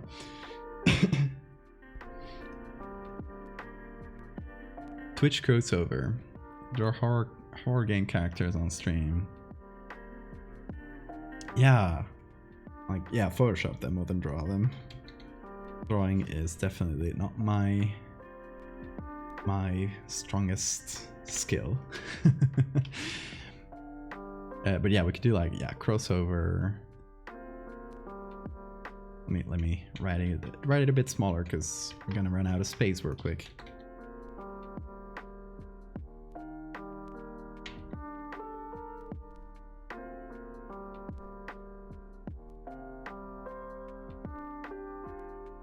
Crossover / fan art. Maybe we could do creatures of the guest that is on screen, right? Like I bring someone in and I try to create one of their creatures, one of their signature fan art for one of their things. That could be fun, depending on which guests is there. Definitely some gaming, more like party games, like Jackbox.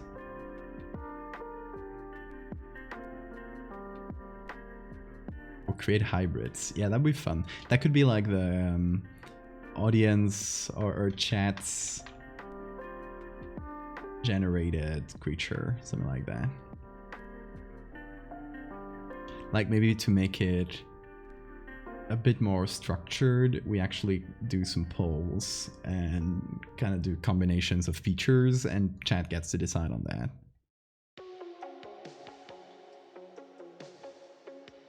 That way everyone gets to participate and not only the ones chatting, like lurkers can participate as well. That could be fun. Oh, definitely reading creepypasta. What's the most funny creepypasta we could read?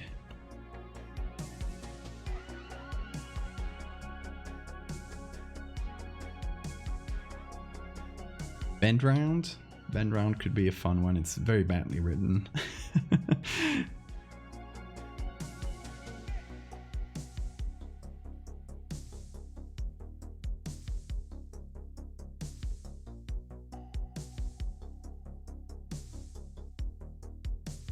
Bend Round. Jeff the Killer? Is that another? Yeah. I think the original is like very, very lousy writing. Man car or who can car, yeah. Was that an actual thing or was that just a joke? Like, was that written earnest? The man car door who can't car?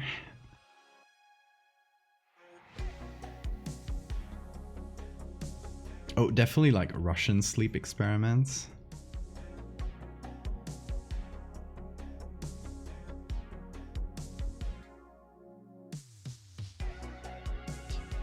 Hope my handwriting is understandable. I'm going for all caps, which should be readable. Turn stock photos into SCPs. I could go into like crossover / fan art.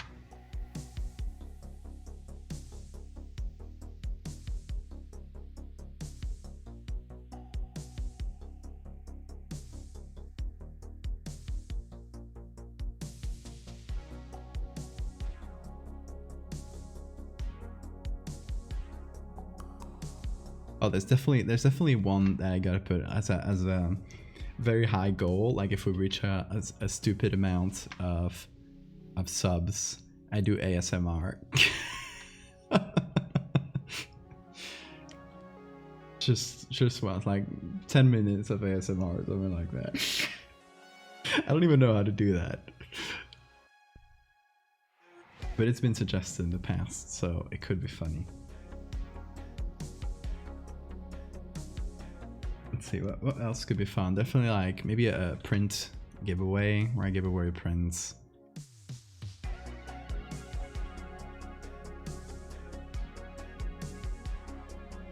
Like a certain amount of subs or something like that. Oh, challenges, no Control Z. Yeah, I like that.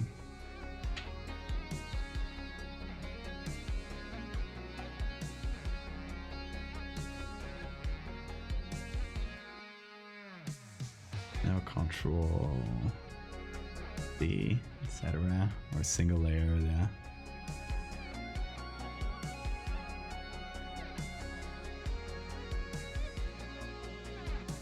Reading Spanish folklore legends? Ooh, that sounds fun.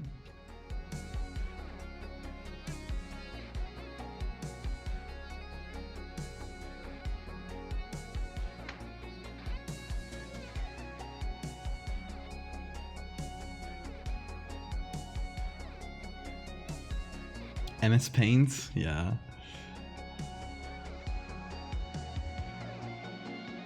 For sure.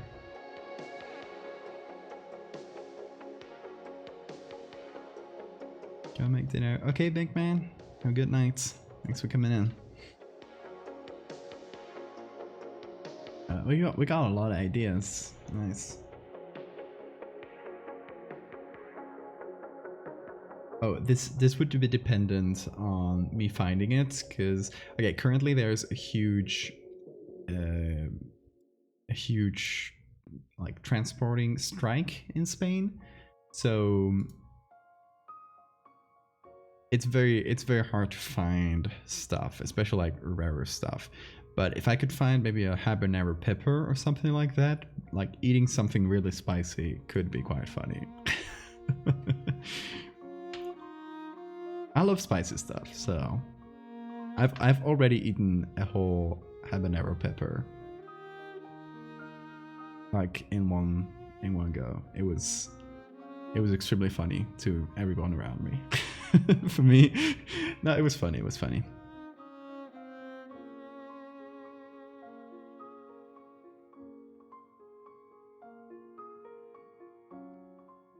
But yeah, that would be depending on finding something very spicy like that.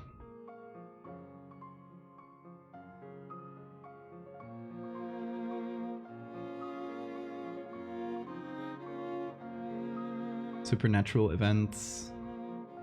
People have experience. Yeah, that would be fun. Bean Noodles games? What's that? Showing a story on food? Yeah, like me trying to sell tourism to Asturias even more.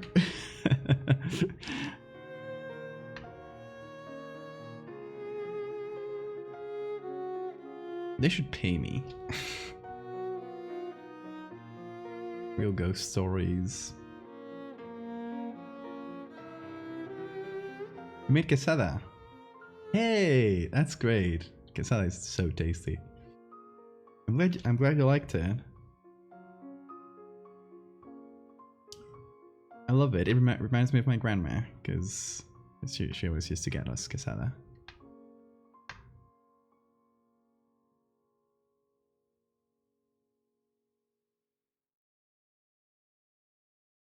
Lots of cool ideas.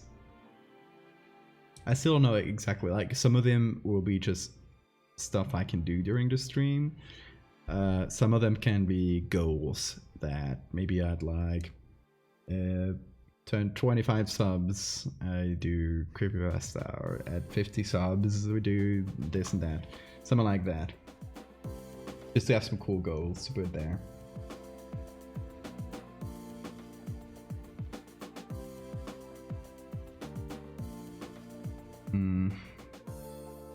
What else? I had some more things noted down here. Oh, tier lists, definitely.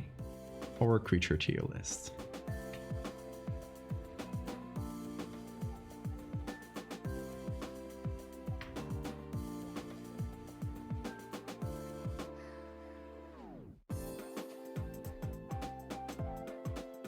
Tier lists. There we go.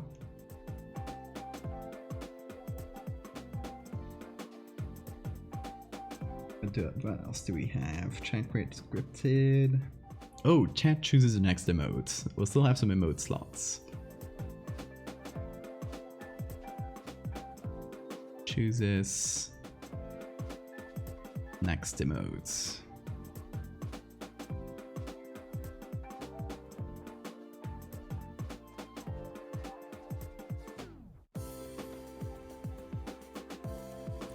right anymore.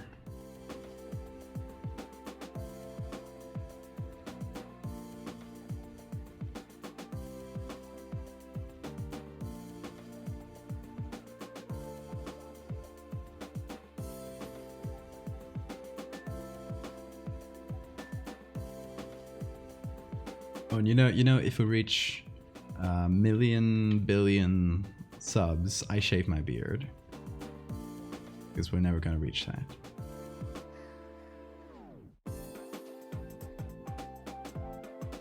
I don't want to do that.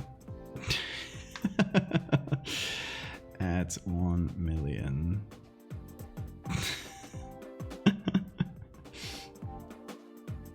Cooking something? Oh, I wish I was good enough, confident enough in my cooking to cook something live. Also, I don't know how I would set up like a stream that's outside this area, because I would have to do it from my phone and somehow sync that to my computer. I don't know.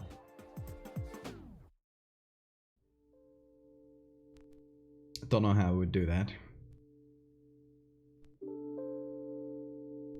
Also, what's cooking something spooky? What is spooky food? Like, Halloween stuff? I don't know.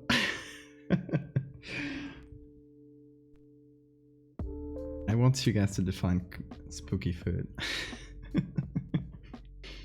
It's just something that I don't know, looks spooky. With some bats and ghosts and ghouls and goblins on it.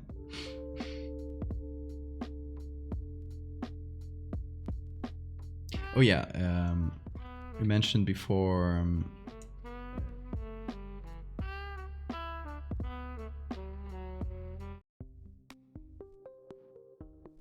we mentioned Inscription. The KT's mod, I think it's called. Well, the Inscription mod, where you play as a roguelike. You can play it endlessly.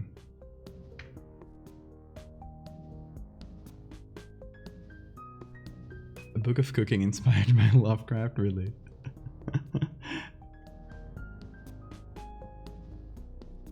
A cherry cake?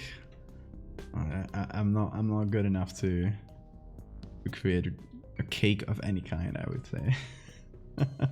Negro nyam nyam, I love that. I got a lot of cool ideas. Okay, should we try and create a poster? What style should we go for the poster? Should we go like modern digital, or should we try to imitate an old school poster of some kind? Like that one time I did the one for the mystery flesh pit.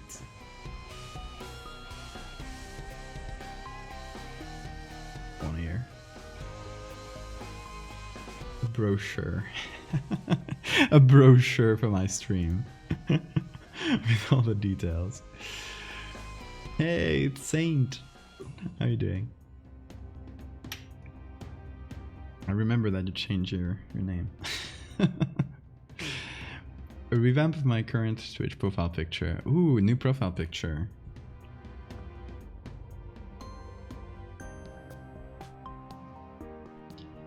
Yeah, because the one I have right now was also kind of made by a committee.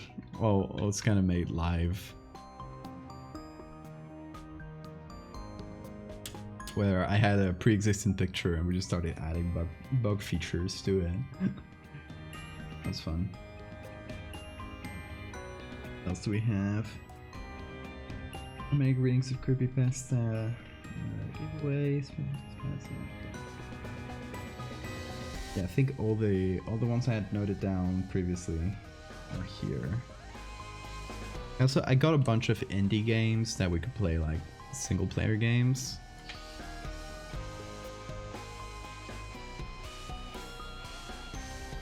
A lot of indie, well, just say indie horror games.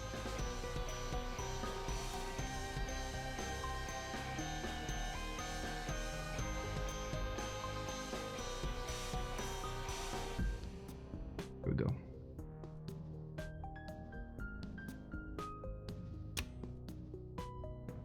would vote for the lamest option. It would be a disgustingly popular SCP. To indulge just once. Always for the clouds with you, is it?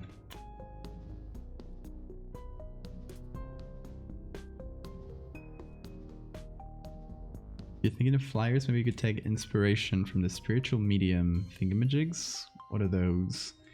Like ads for mediums?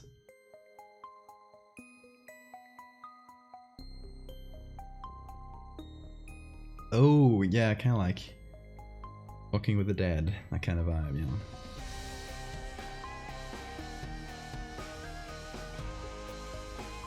I like that. Damn, we got a lot of ideas. That's nice. And obviously, like, this is not noted down here, but I would like to bring lots of guests to play games with or just chat with. Bring a lot of my horror artist friends.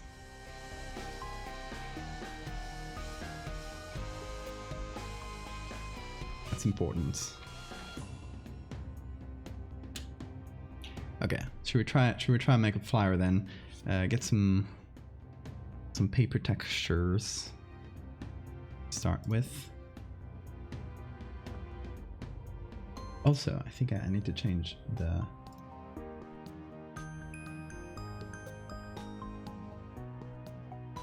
name of the stream, because I always forget to do that. I'll just call it Celebrating 60K. Yeah.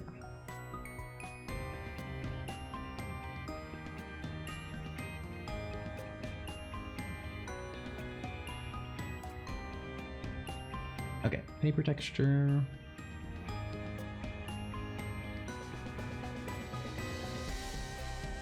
Let's see, something kind of plain.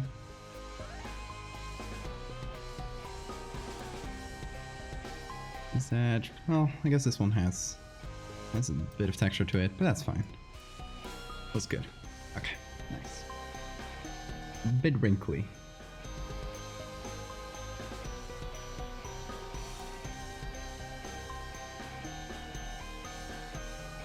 Did we invert it actually?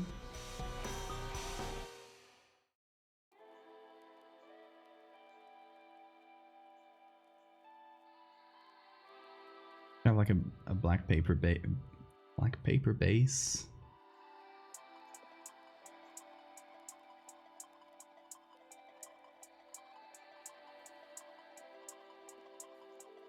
About indie horror games, do you know Anatomy by Kitty Horror Show? I do not, but I will note that down. Because that might be good to play on stream.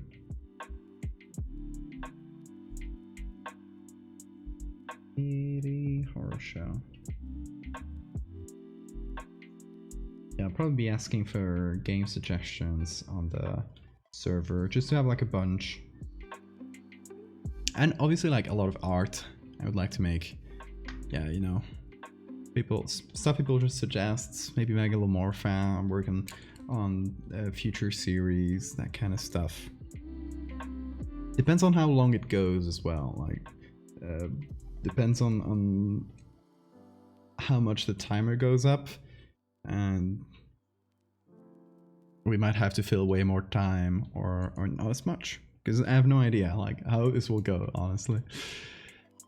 Okay, let's start with some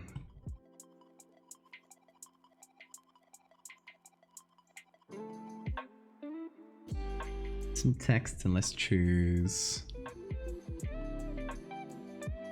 sans serif.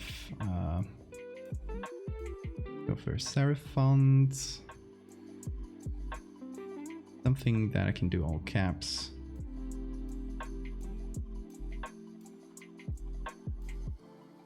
Oh, it's the one in the haunted house video. Yeah, I remember.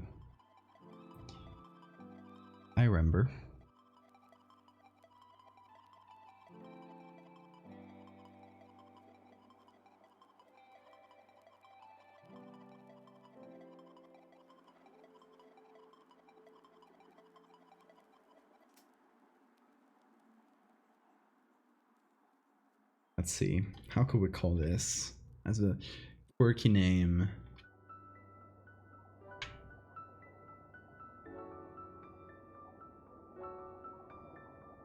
Valdevia's Marathon Stream Spectacular.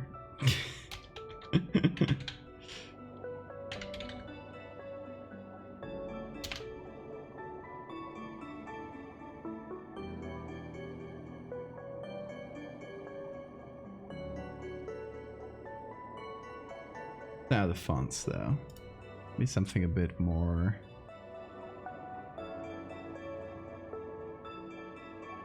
A bit more chill.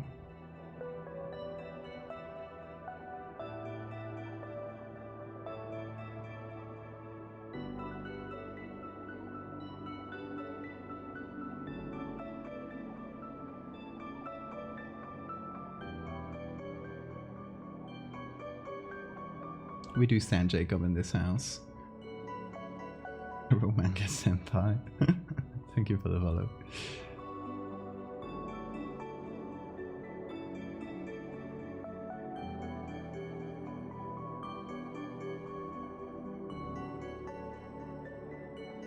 I mean, we could go for a horror movie vibe as well. We could watch a horror movie, but only what's a horror movie that's public domain?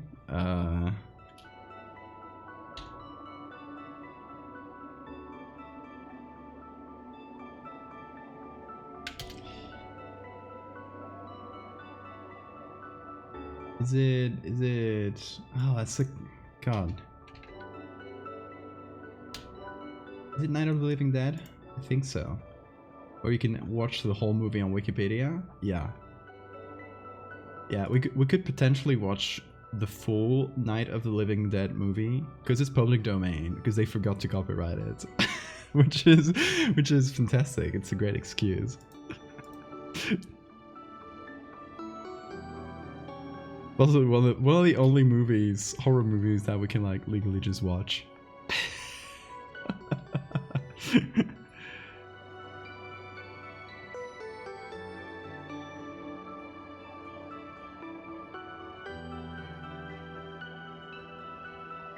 Night of the Living Dead.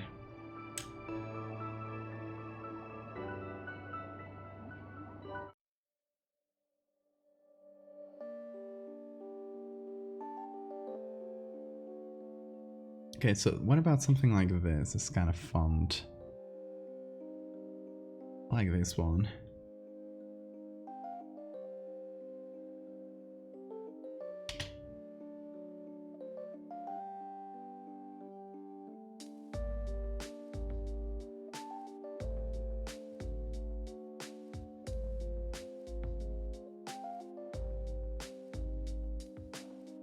Or we go the full horror movie vibe and we do something, you know, like the ones I did for House of Horrors.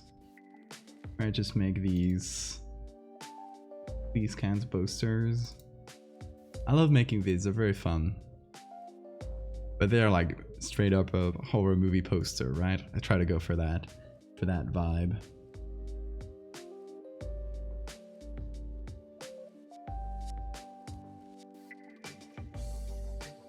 That might be a good way of advertising it.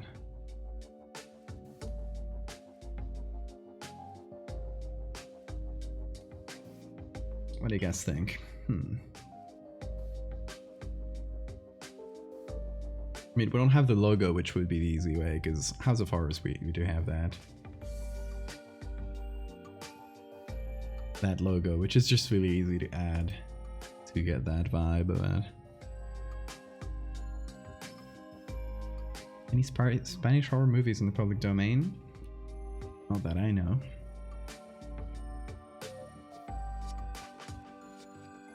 But I don't really know how old copyright law works in Spain, and if something might have slipped out of copyright by some error. I think a lot of old movies from a certain time. For a certain time in the US, you needed to reapply for copyright every certain number of years to maintain it. And for a lot of movies, like the studio disappeared, they just forgot, whatever other reason, they removed the copyright notice, those kinds of little slips that made their copyright invalid, which is what happened to Night of the Living Dead. It was just like an error. They didn't mean to put it in the public domain, but it just happened, and then they didn't really fight it. Is there a movie on El Coco? I think there might be a really bad movie about it. Nothing too good. Also, I think it's relatively modern. So nothing that'll be in the public domain for sure.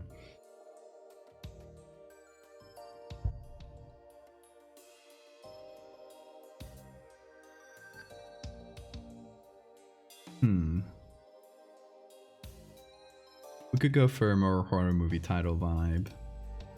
We go this one. Font called Cryptid. That is fun.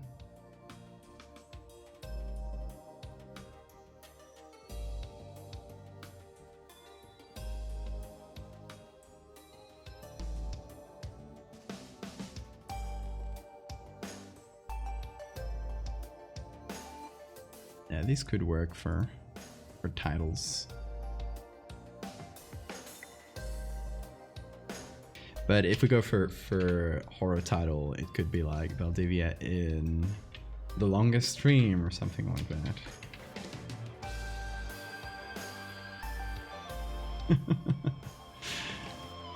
Something silly like that.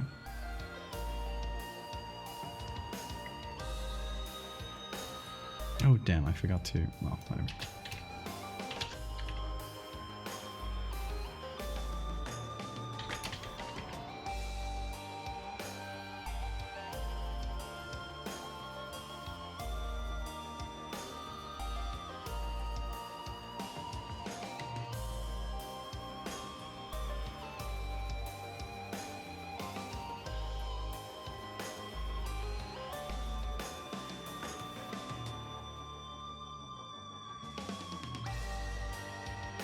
Something silly.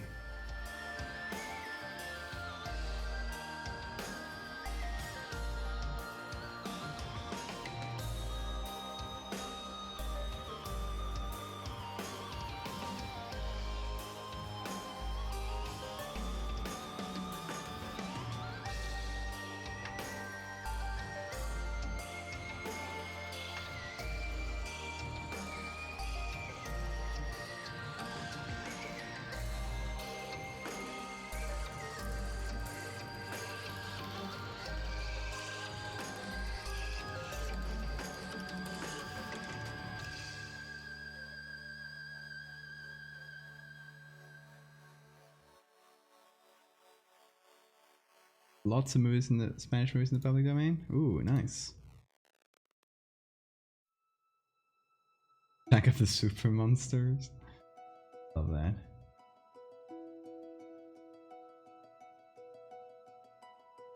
Sounds silly and fun.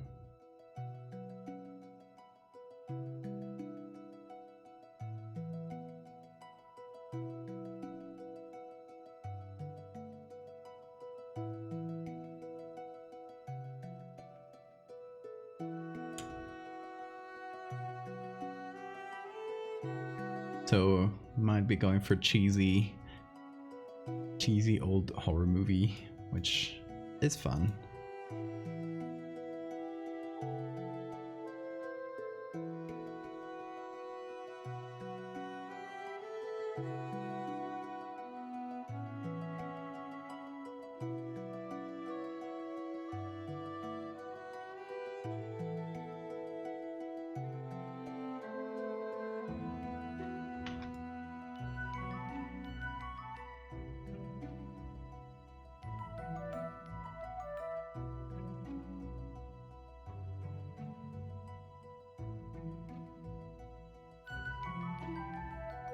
I wonder what we should have as an image for this.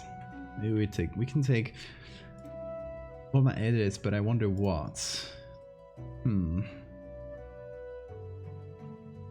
Maybe I should do an edit of myself. Oh, hey, I have a recent self-portrait with a hand coming out of my mouth. That sounds fun.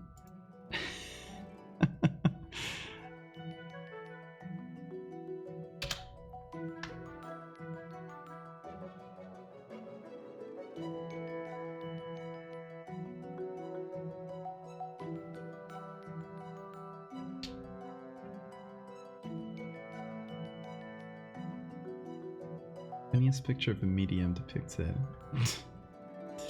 That's great. I love old medium stuff. It's great.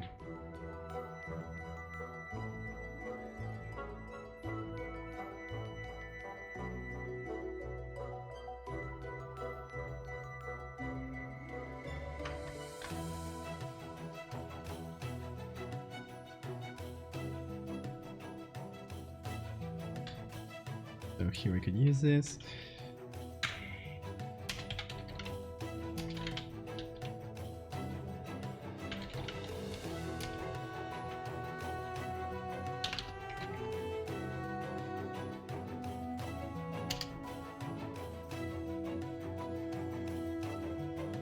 Oh, 12 plus hours of streaming. I don't know if it'll be 12 plus, but we can change the details later. That's not the problem.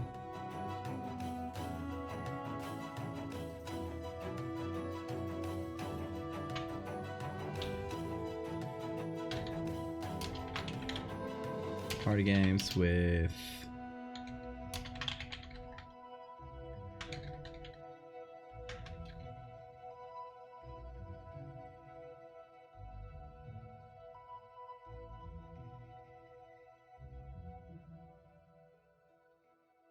put like a list of features around there.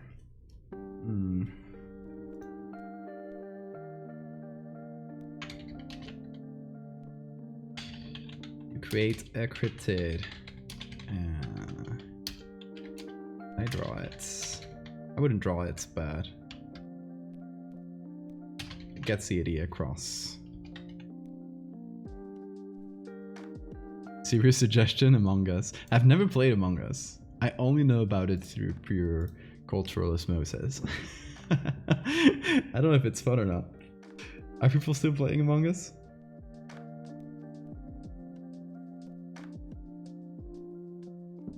It's actually fun.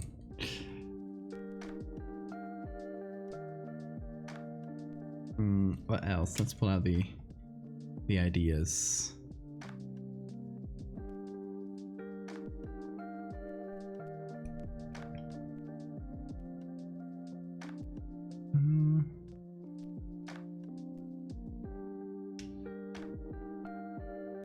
Let's see. Chat creates a creature. Games with friends. I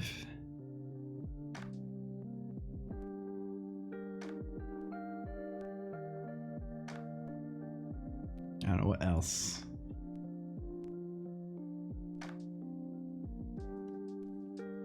Like art challenges or something like that.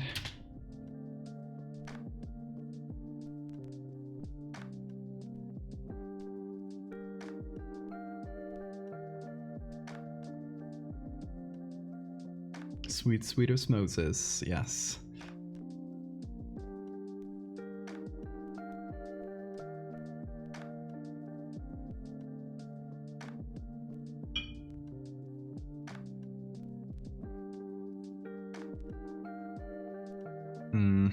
What else? I mean, then apart from this kind of announcement thing, I'll definitely do another kind of variation of it, which just lists like the goals, and it's like, you know, 10 subs.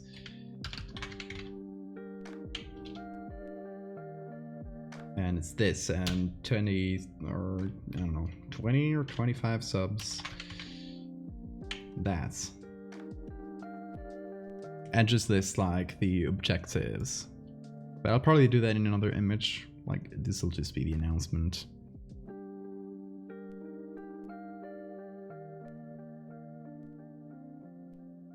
What else?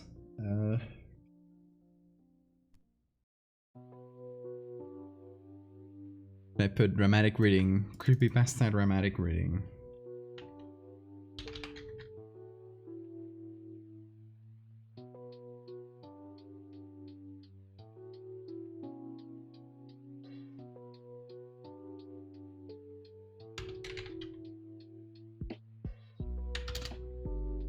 There we go.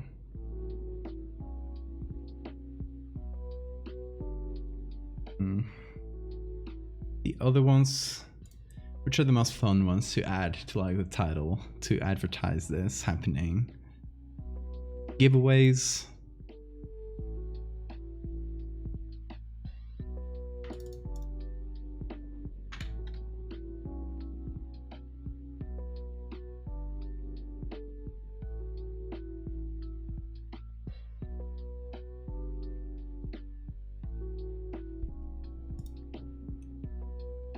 What else?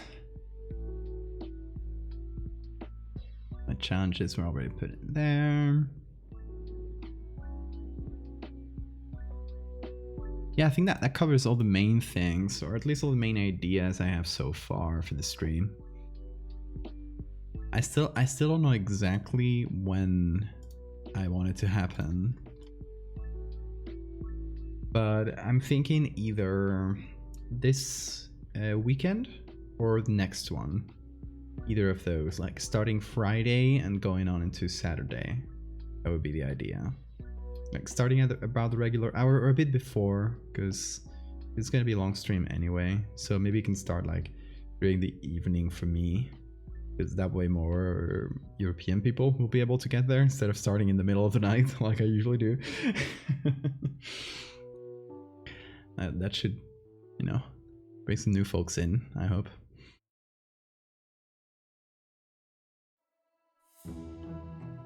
What else? What else?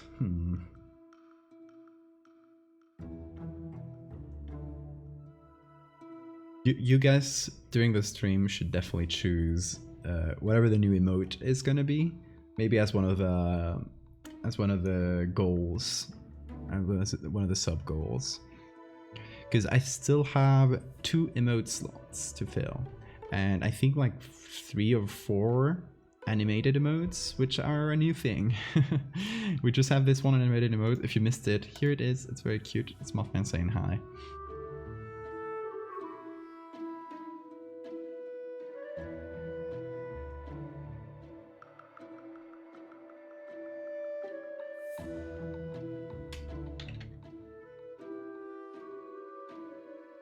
Add minutes to the timer or something like that. God. There we go. Timer by subbing or joining Patreon. So the idea I have with the subs and the timer, I don't know exactly the number of minutes, but just to say like a number, it could be every sub adds 5 minutes, but every sub on Patreon adds 10 minutes at the first level, you know, at the equivalent around $5 level. Because I prefer, like, Patreon will give me 90% of what I get, and Twitch will give me 50%. So I'd much rather people join the Patreon if they want to choose one of those.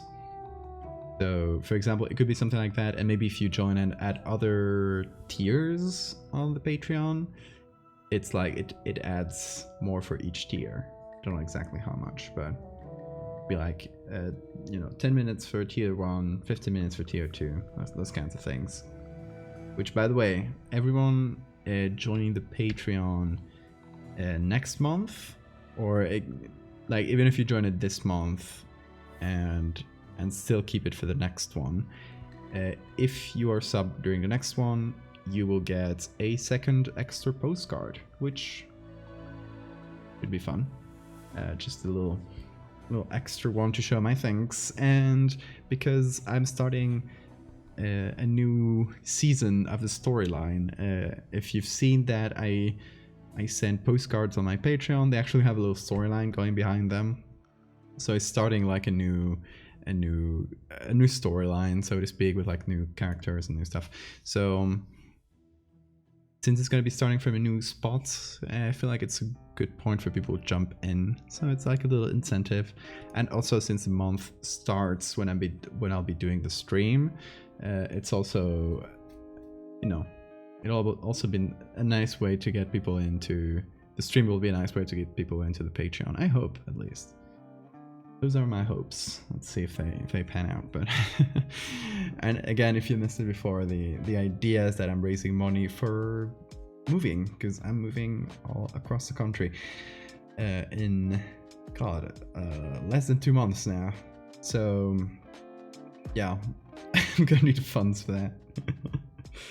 To get all my stuff to a completely different place and still be able to stream over there. So since that's going to be expensive, this is a way to fundraise for that, I guess.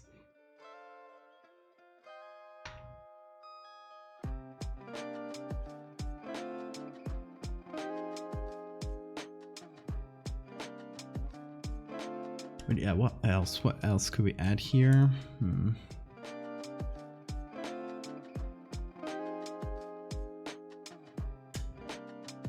Let's look at horror movie posters.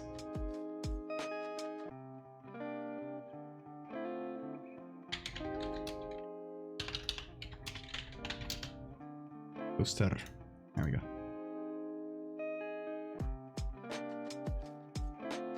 Especially like old school horror movie posters. Oh, these very old school ones are great. I love that.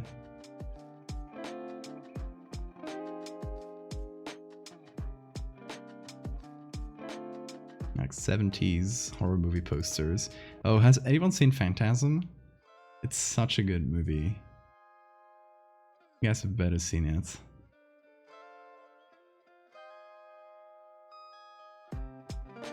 Oh, I love this. This would be a great poster to kind of spoof.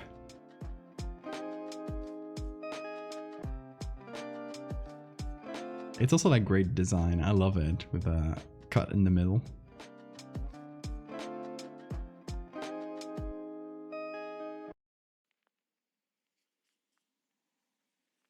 It's definitely not the original Halloween poster. It's way more of a classic. Oh, that's the one. What a classic.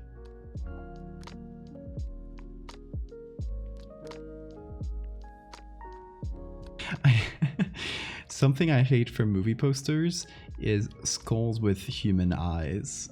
So this, I hate skulls with human eyes. Oh, this one doesn't have human eyes at least. But why would they put human eyes on the skull? Like, what is going on here?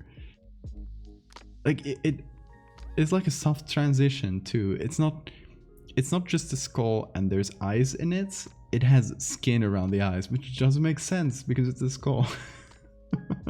How does that even work?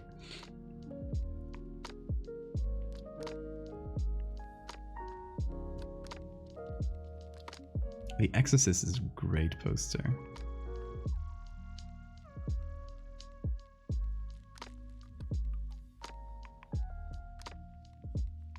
I love that. They had some great poster design at the time. It's very silly at times, but that's like part of the charm, I would say. The Alien poster is not a classic.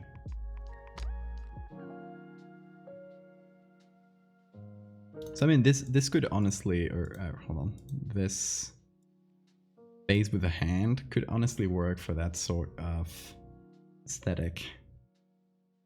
But maybe I should turn the image around, make it into, hold on, image rotation, get into a vertical thing.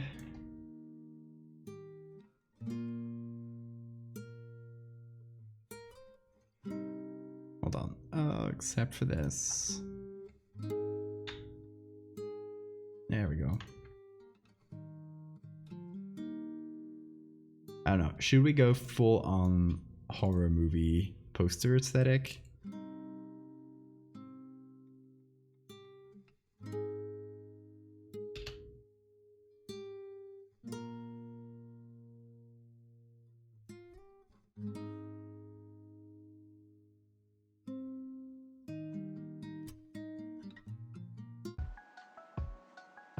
There we go.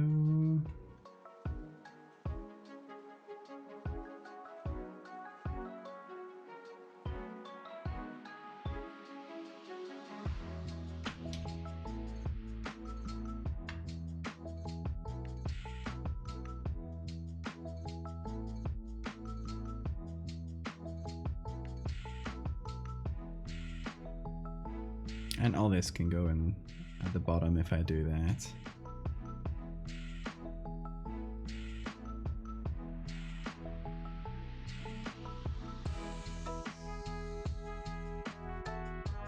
This could be a different style.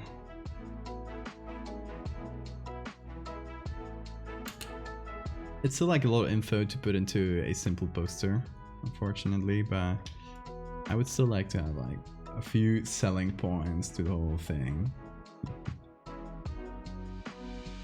And most horror movie posters tend to be like quite simple on the visual side and just have like a title, a tagline that's often very silly.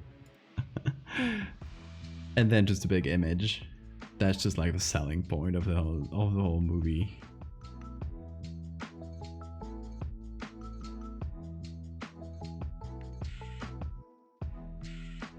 So it would be cramming a lot of info to a style that doesn't really usually have that, but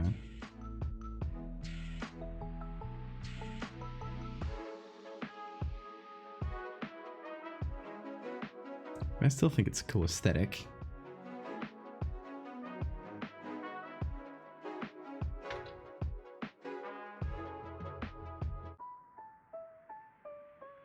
We could add some blood red, classic horror movie colors.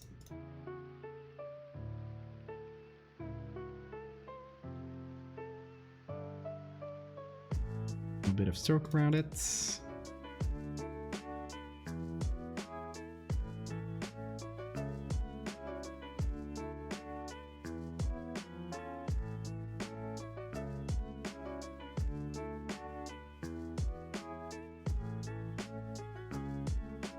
Googly eyes. That is completely fair. It does need googly eyes.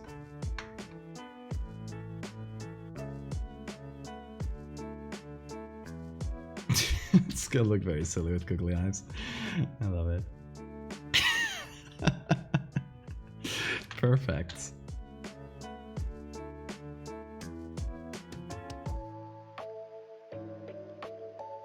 Hold on, and this one, just to show pure confusion, that one's gonna be turned around.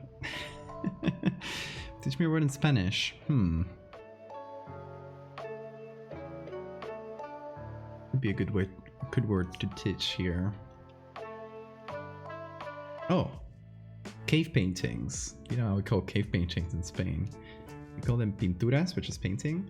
Rupestres. I have no idea what that means. But it's called pinturas rupestres. The English name is much more simple. It goes straight to the point. It's a painting in a cave. You'll need to know more.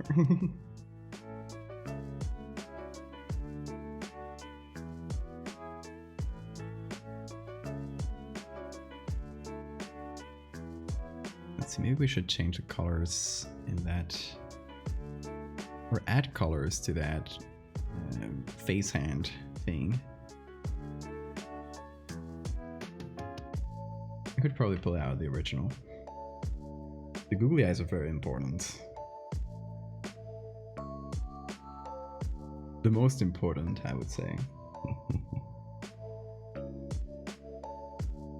Okay, let's see. I remove all this group and remove the black and white. This would be the color version. It looks weird with colors, but I will make a version with the color and but that's there.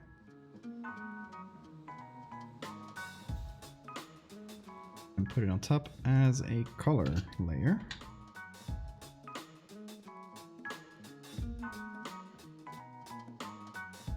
Well, now I gotta match them.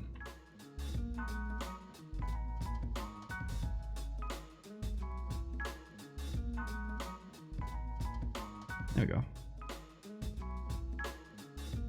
Good thing it's I can mess with the color and even mismatch it slightly to get some weird effects. Like, this is funny. I like it.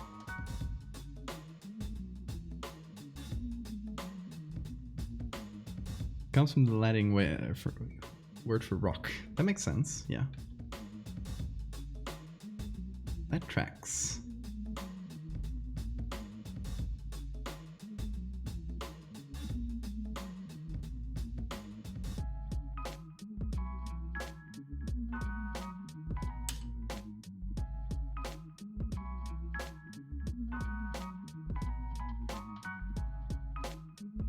Okay, hold on, let me hide this for a sec.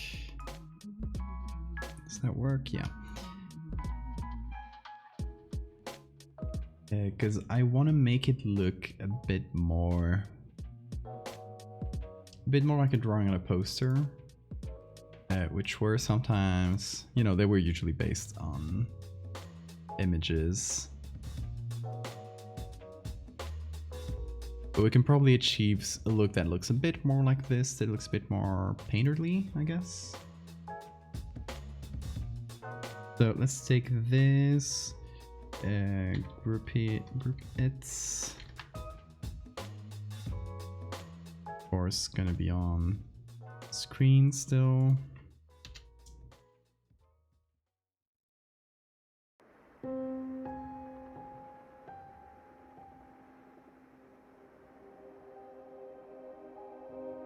Probably increase the contrasts and add maybe a gradient map. Ooh, funky.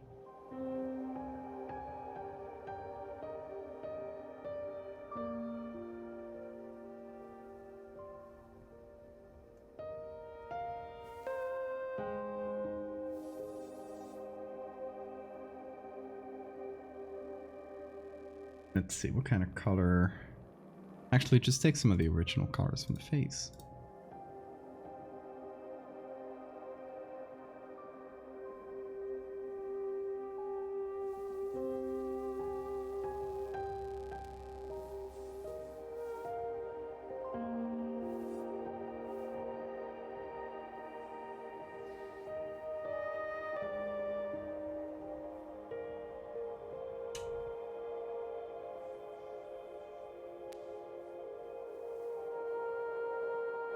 Let's see how silly we can go with colors.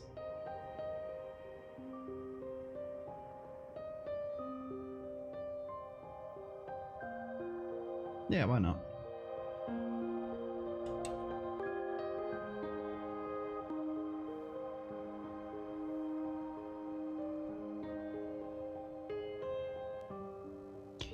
Then let's see, blur.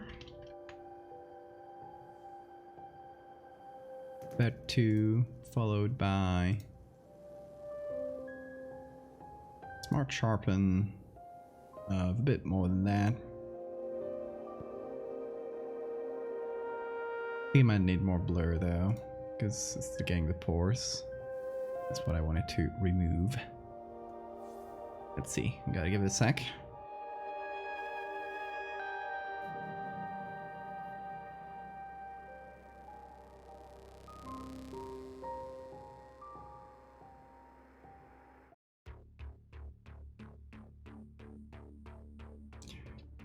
Render your smart filters. There we go.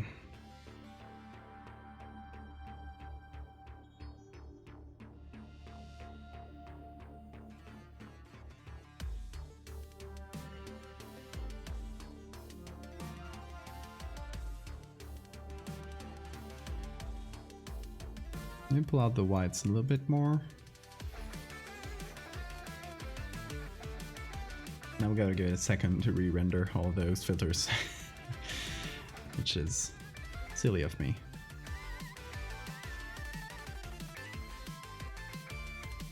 Now what? What I was thinking of doing is, yeah, rescreen the same thing.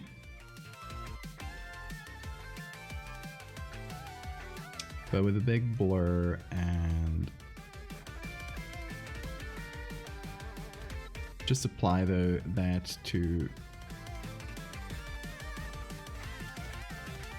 the big highlights.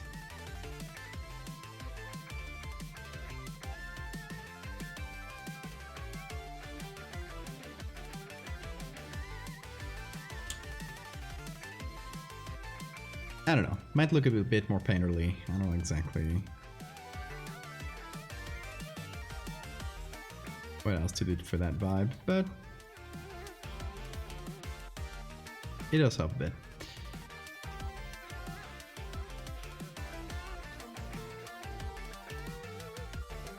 Okay, now let's see the title, because I think we need a better title for this. I think just hand painted and red, possibly, or white will be nice. Like, no need to go super weird with the title. They're usually quite simple in horror movies.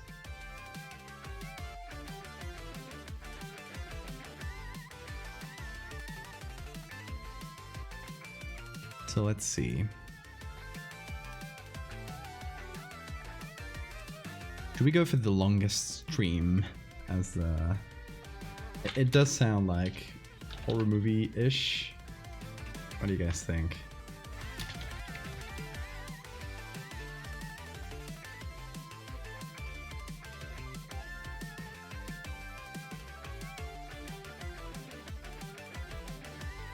Now let's see different kind of handwritten vibes.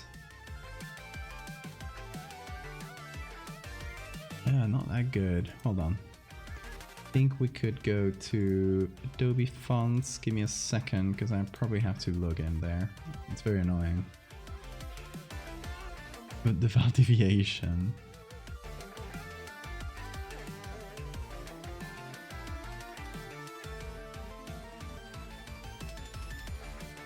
Okay. Logged in there. Put that there. There we go. I think they had some horror ones. Yeah, there we go. Let's see, the drippy one. I don't love it. It's classic, but yeah, a bit too much. Oh yeah, I gotta call this, what's that long stream?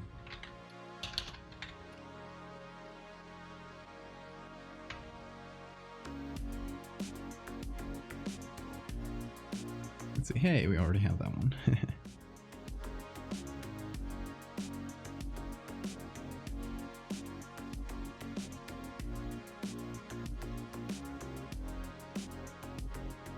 I don't super love all of these. This one's not nice, but it's like too broken. But I've already used it. This one is not bad.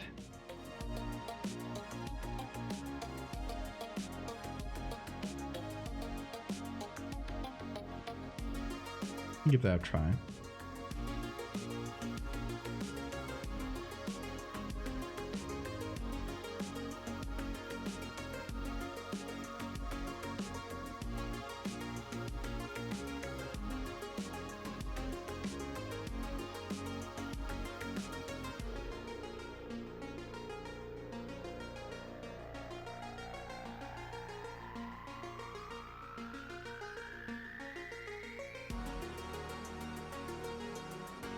Yeah, that one could work, potentially. I have alternative letters now.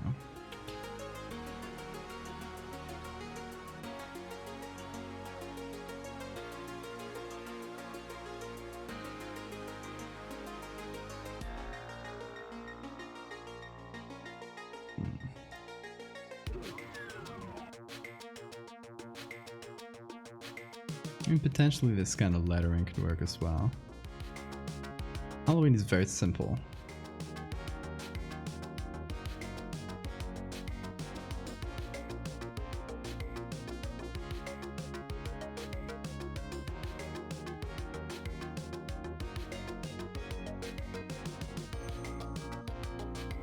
Hey Mectal, how are you doing? Wickerman, what a classic.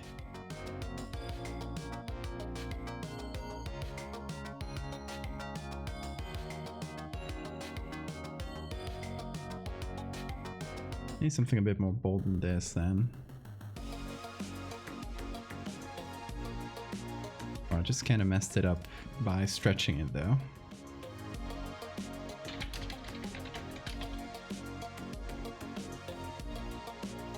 Oh yeah, add a T on top of the C. I love that. That's very good. Could be big, bold font like that, to be honest.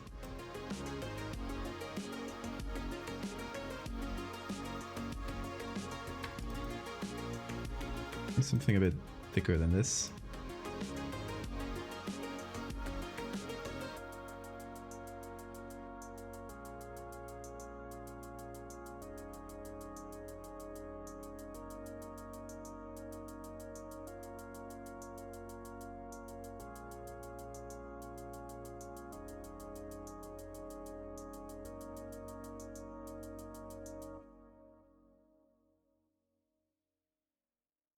Oh, this one's nice. I like this.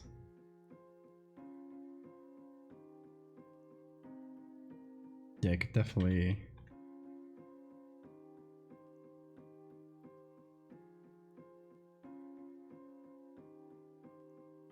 It's white like this, and then there's like a correction on top.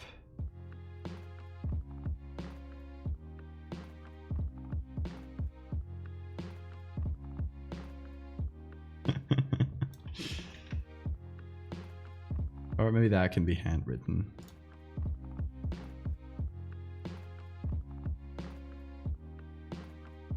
Oh, remove the T. There we go.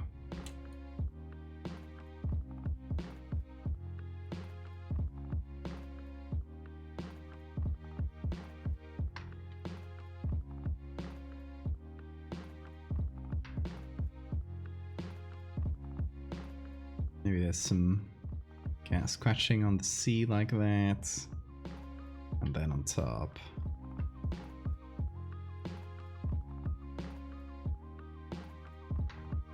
Big T. That covers things a bit.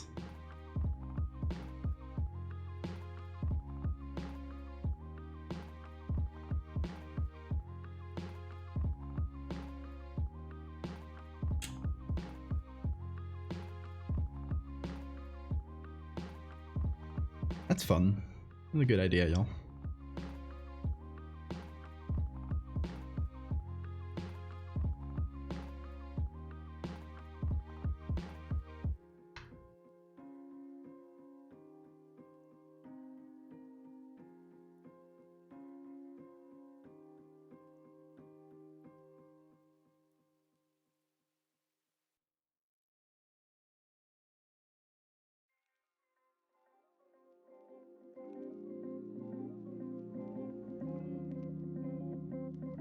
Let's change this one. Do some handwritten one like this.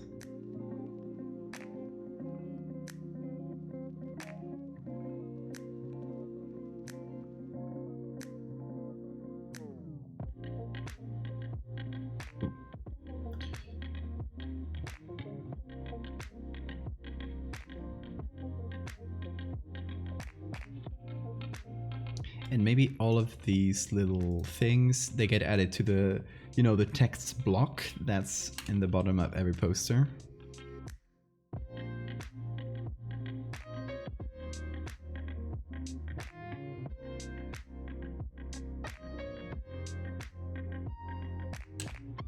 So hold on, this one could stay.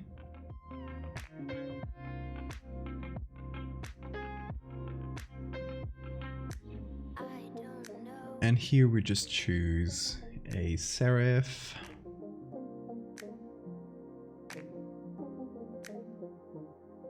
Regular, not italic. Here we go. And there we do. Or featuring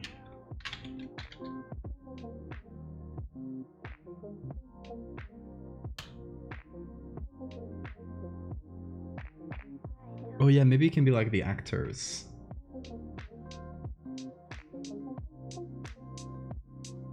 They could be like featuring and then a little column for everything.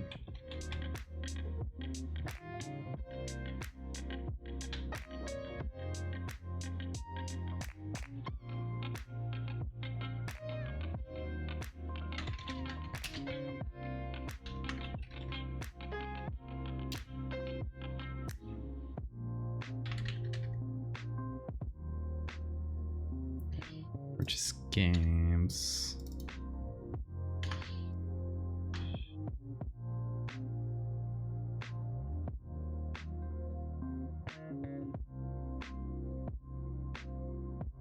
Right, what else did we have?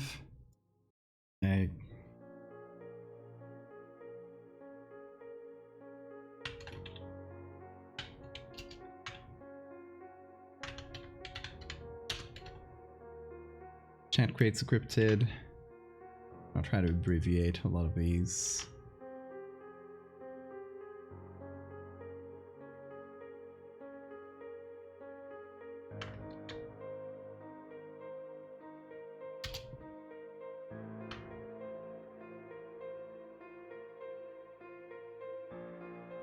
What else?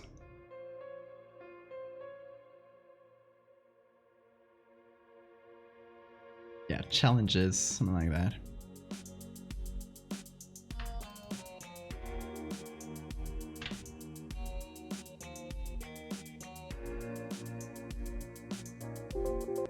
Hey! Young Stinkus, thank you so much for the sub. Welcome.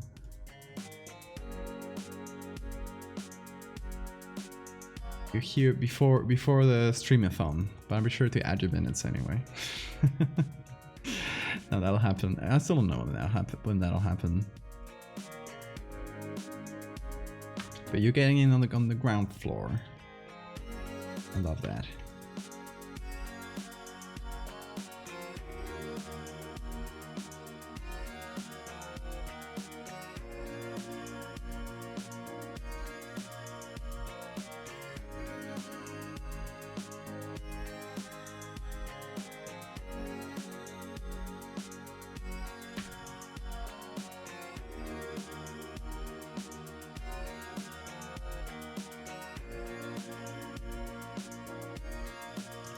Something like that. Make these bold.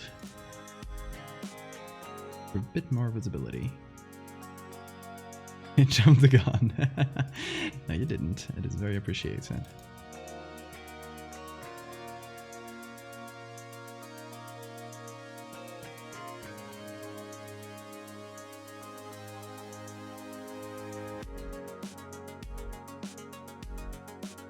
So there we go. We're slowly reaching the horror movie poster aesthetic.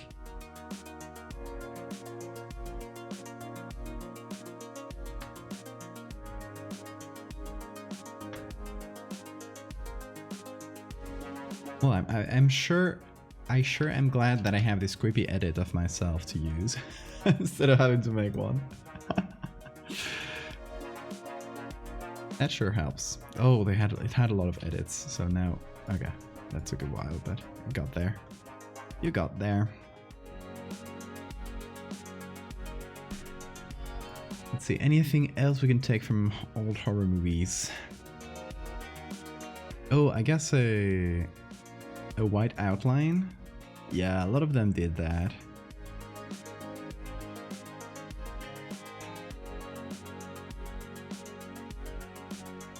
I guess it's a printing thing, right? It makes sense. Ooh, I like this. It's kind of printed look. I wonder if I could manage that with this.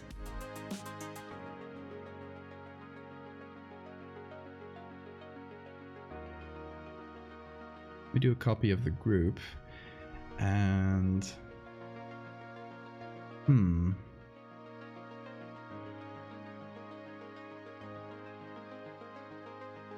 Checking out this one. Yeah, it's simply a line. I think I can recreate that style. Crinkly paper texture, of course. Very important. Okay. So, I create a new layer. I fill it with 50% gray. Filter gallery. Halftone pattern type circle. Oh, what is this color? Oh, it needs to be black and white. Yeah, that's important. Filter gallery. This might look very weird on stream because you know the dots and everything kind of clumps together in a weird way. But this, why is it so? Okay. Damn. Okay, that's very small. Needs to be bigger. Okay, so this basically creates a concentric circle that's hurting my eyes. Okay. And now we add that as a hard mix.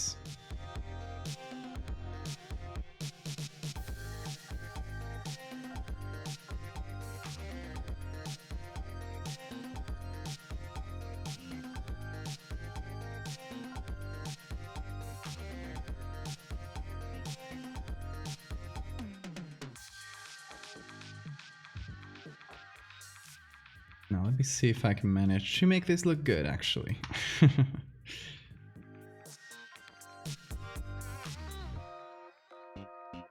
put that as color.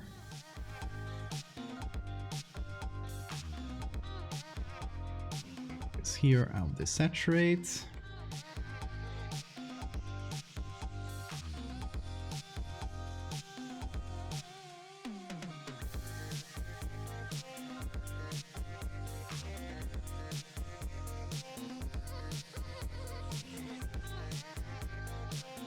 Now, hopefully...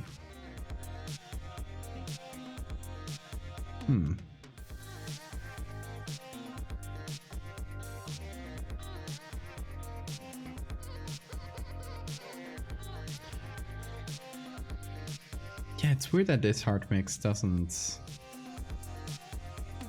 do what it should.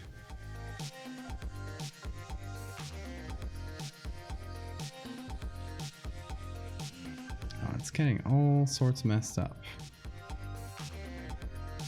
Oh yeah, it's because of that. Okay. No worries about that then. Got it. Thank you, Loud Drones.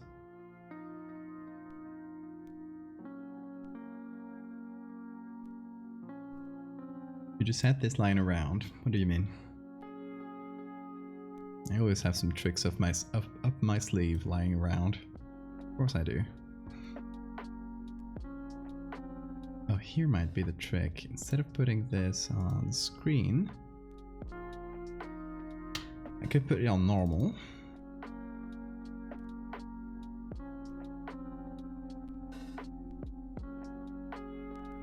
And just pull it a little bit to that side.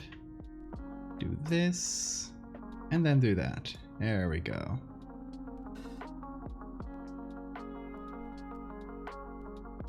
So it creates a strange effect. I'll just reduce the fill a little bit so it doesn't look as aggressive. And then I can move it so that the center is in the mouth, for example, or it's in the top of the head.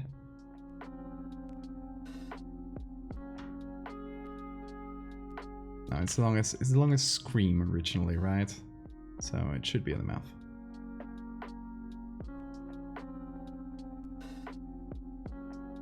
There we go. That's fun, right? And then one can add the color. That won't do a lot, right?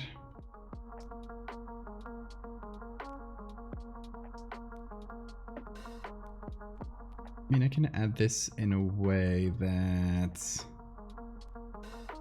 mixes in.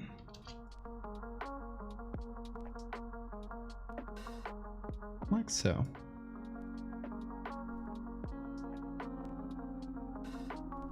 There we go, we got some sort of effects. That's fun.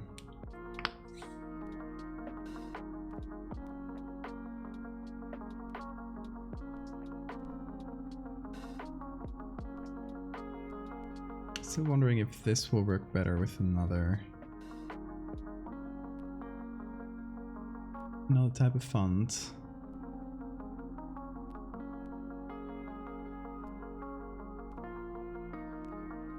This one's good.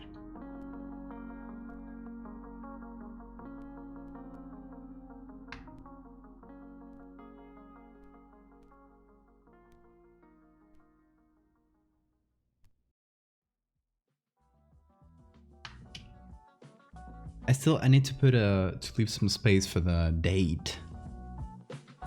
It's quite important.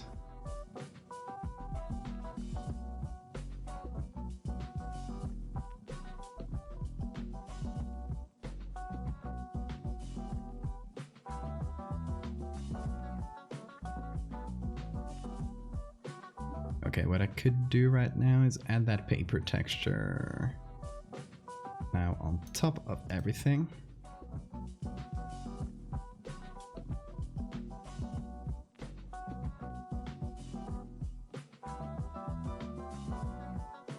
And maybe I will go to the posters I already have for the House of Horrors.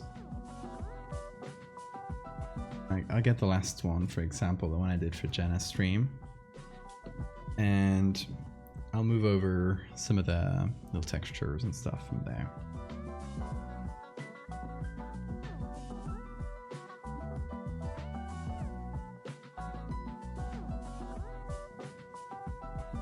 Many of them are in Spanish, but have to forgive me for that. But this is still untitled. Let's save it with some title. Okay, let me call this a stream or subathon poster.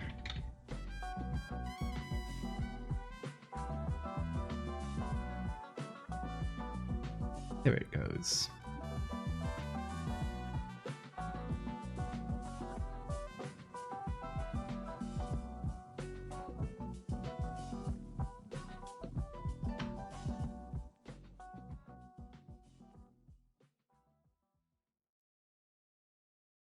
This gives it a bit of an edge, so it feels a bit more scanned. It also adds a bunch of overlays on top. I'm gonna remove that corner, that broken corner.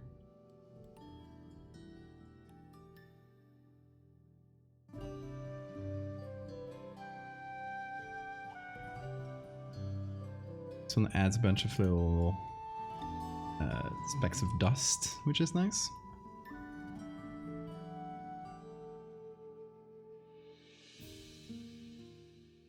Where's the... Oh, group 5 here. What I'll do is copy that group and just turn it into a single layer.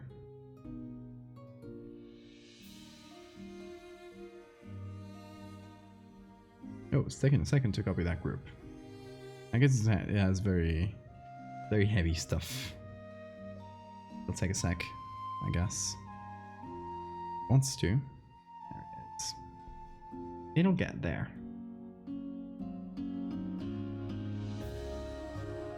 Oh yeah, the title is most definitely off center. I haven't centered anything yet. So yeah, you're probably right. I'm just kind of placing stuff at random.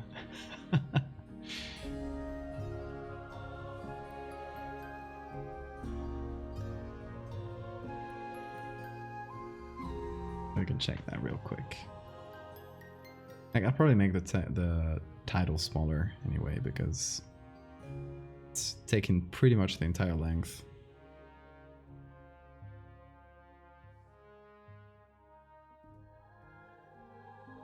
I can probably make the spaces smaller.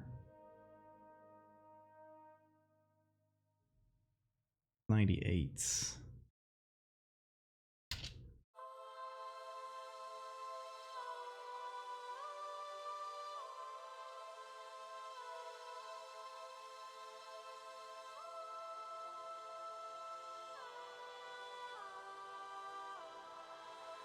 How close to finished? Oh, we're just playing around with it. I'll have to finish it off stream anyway, because I need to put the date and stuff over it, and I still don't have a date for this. This is Abyss. Okay. Let's see if Abyss works for this.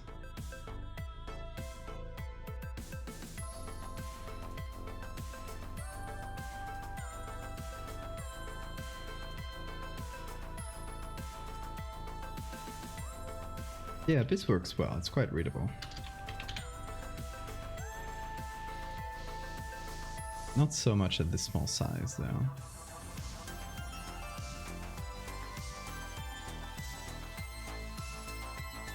Let's see.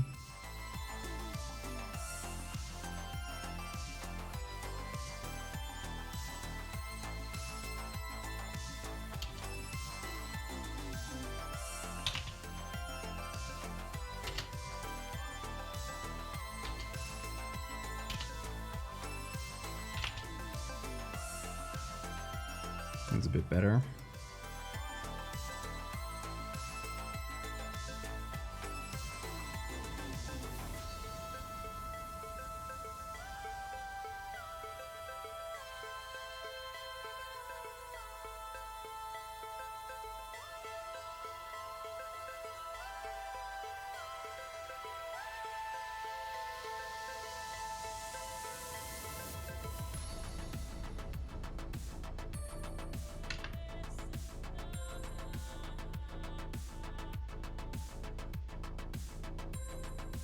There we go. Anything else big that we should add?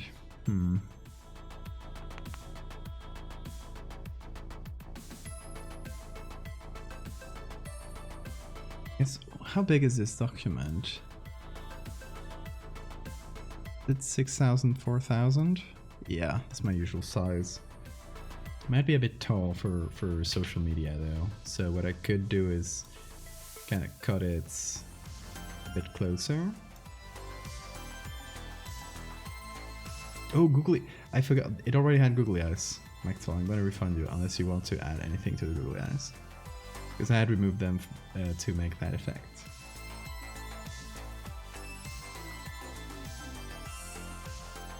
Now I'll have to give it a second because the crops makes it want to re-render everything. Angry eyebrows, you got it. Okay, where are you, googly eyes? There we go. Wrong tool. There we go.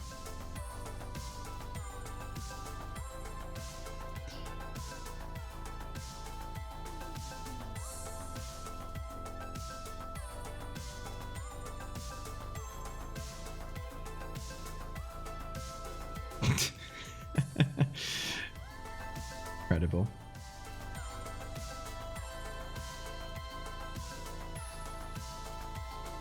This is beautiful. Magnifique.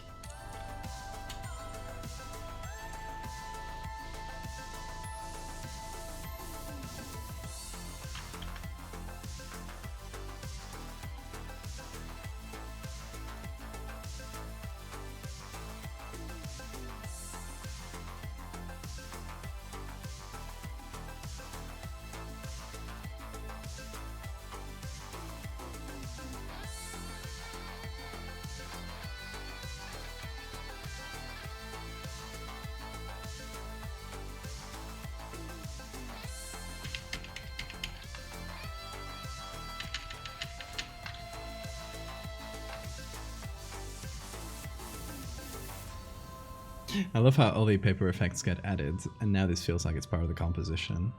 Beautiful. As it should be.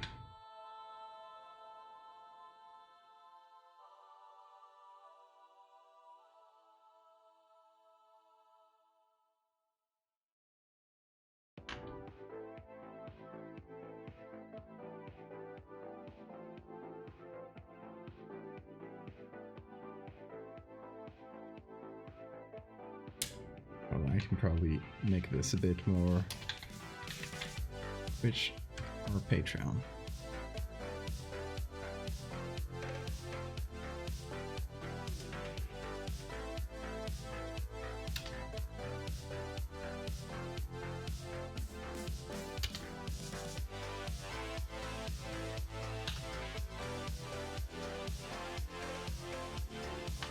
Much nicer.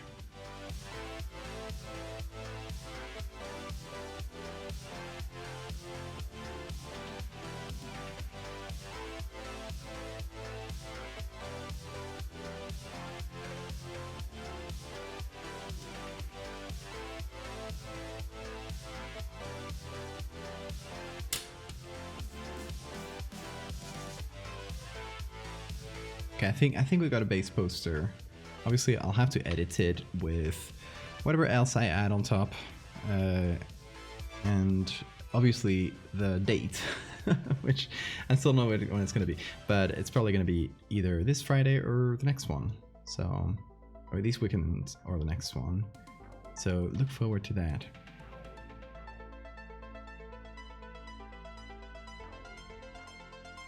But yeah, big subathon with a bunch of guests, hopefully. But I got a bunch of people. I still, since I still don't have dates, I can't confirm it. But a bunch of people have agreed to be there. So you know, people that you might know from my podcasts or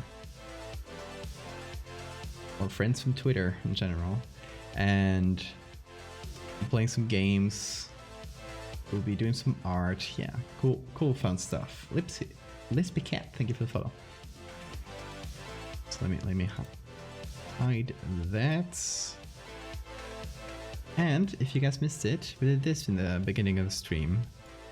That was like the main objective of it, but this was a secondary objective, and we also got pretty far along with it.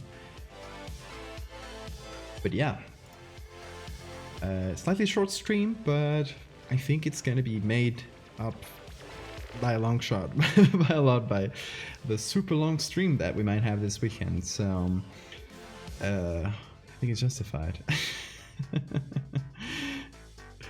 Thank you, Lispy. The cave art itself was made by Hannah Barrett, who's a super fantastic and talented artist, and you should all go follow. I'll paste her link in chat again. Go follow Hannah, she's amazing.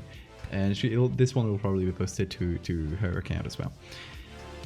So yeah, this would mark the all that we need for that part of the Lycanthropes series. So it'll start going up pretty soon, unless anything goes wrong. But we'll probably start posting it one of these days. And as usual, we all quote tweet each other, so it kind of creates a chain.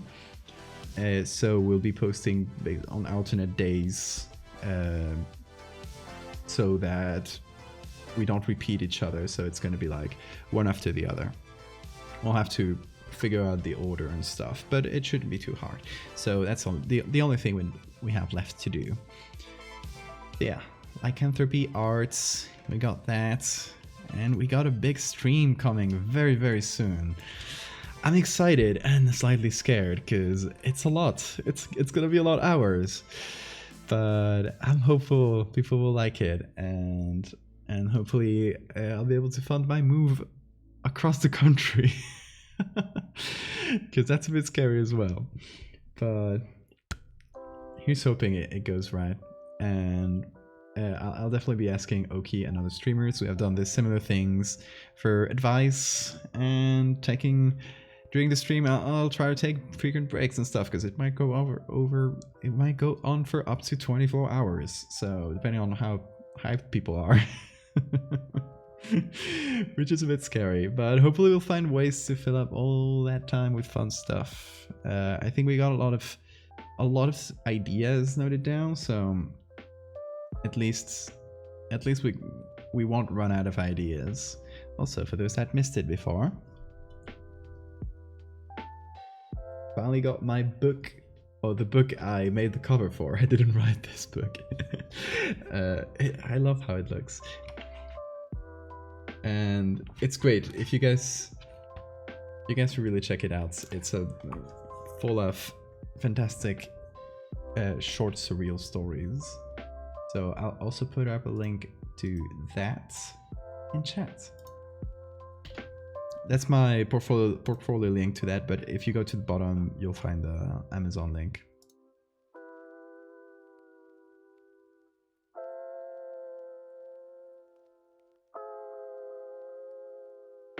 Oh yeah, it sounds good, Sar. Yeah, if we need to fill time or there's a long break or something, I'll definitely like need to do breaks to eat, or I mean, cook stuff to then eat.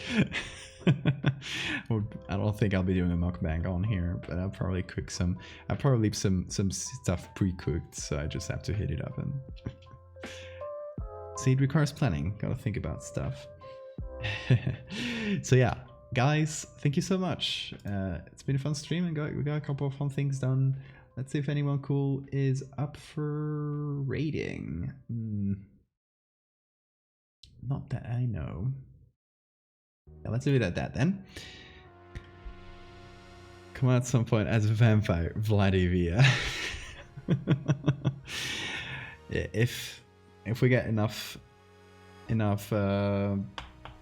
subs, I'll dress up as what do I have? I have this one. I have the costume for Nightmare Before Christmas for Locke, or yeah, I think it's Locke. Okay, guys, thank you very much. I will see you on Wednesday, and hopefully have a bit more details about that super long stream. I'll figure it out over the next couple of days. I'm thinking. Until then, take care, everybody.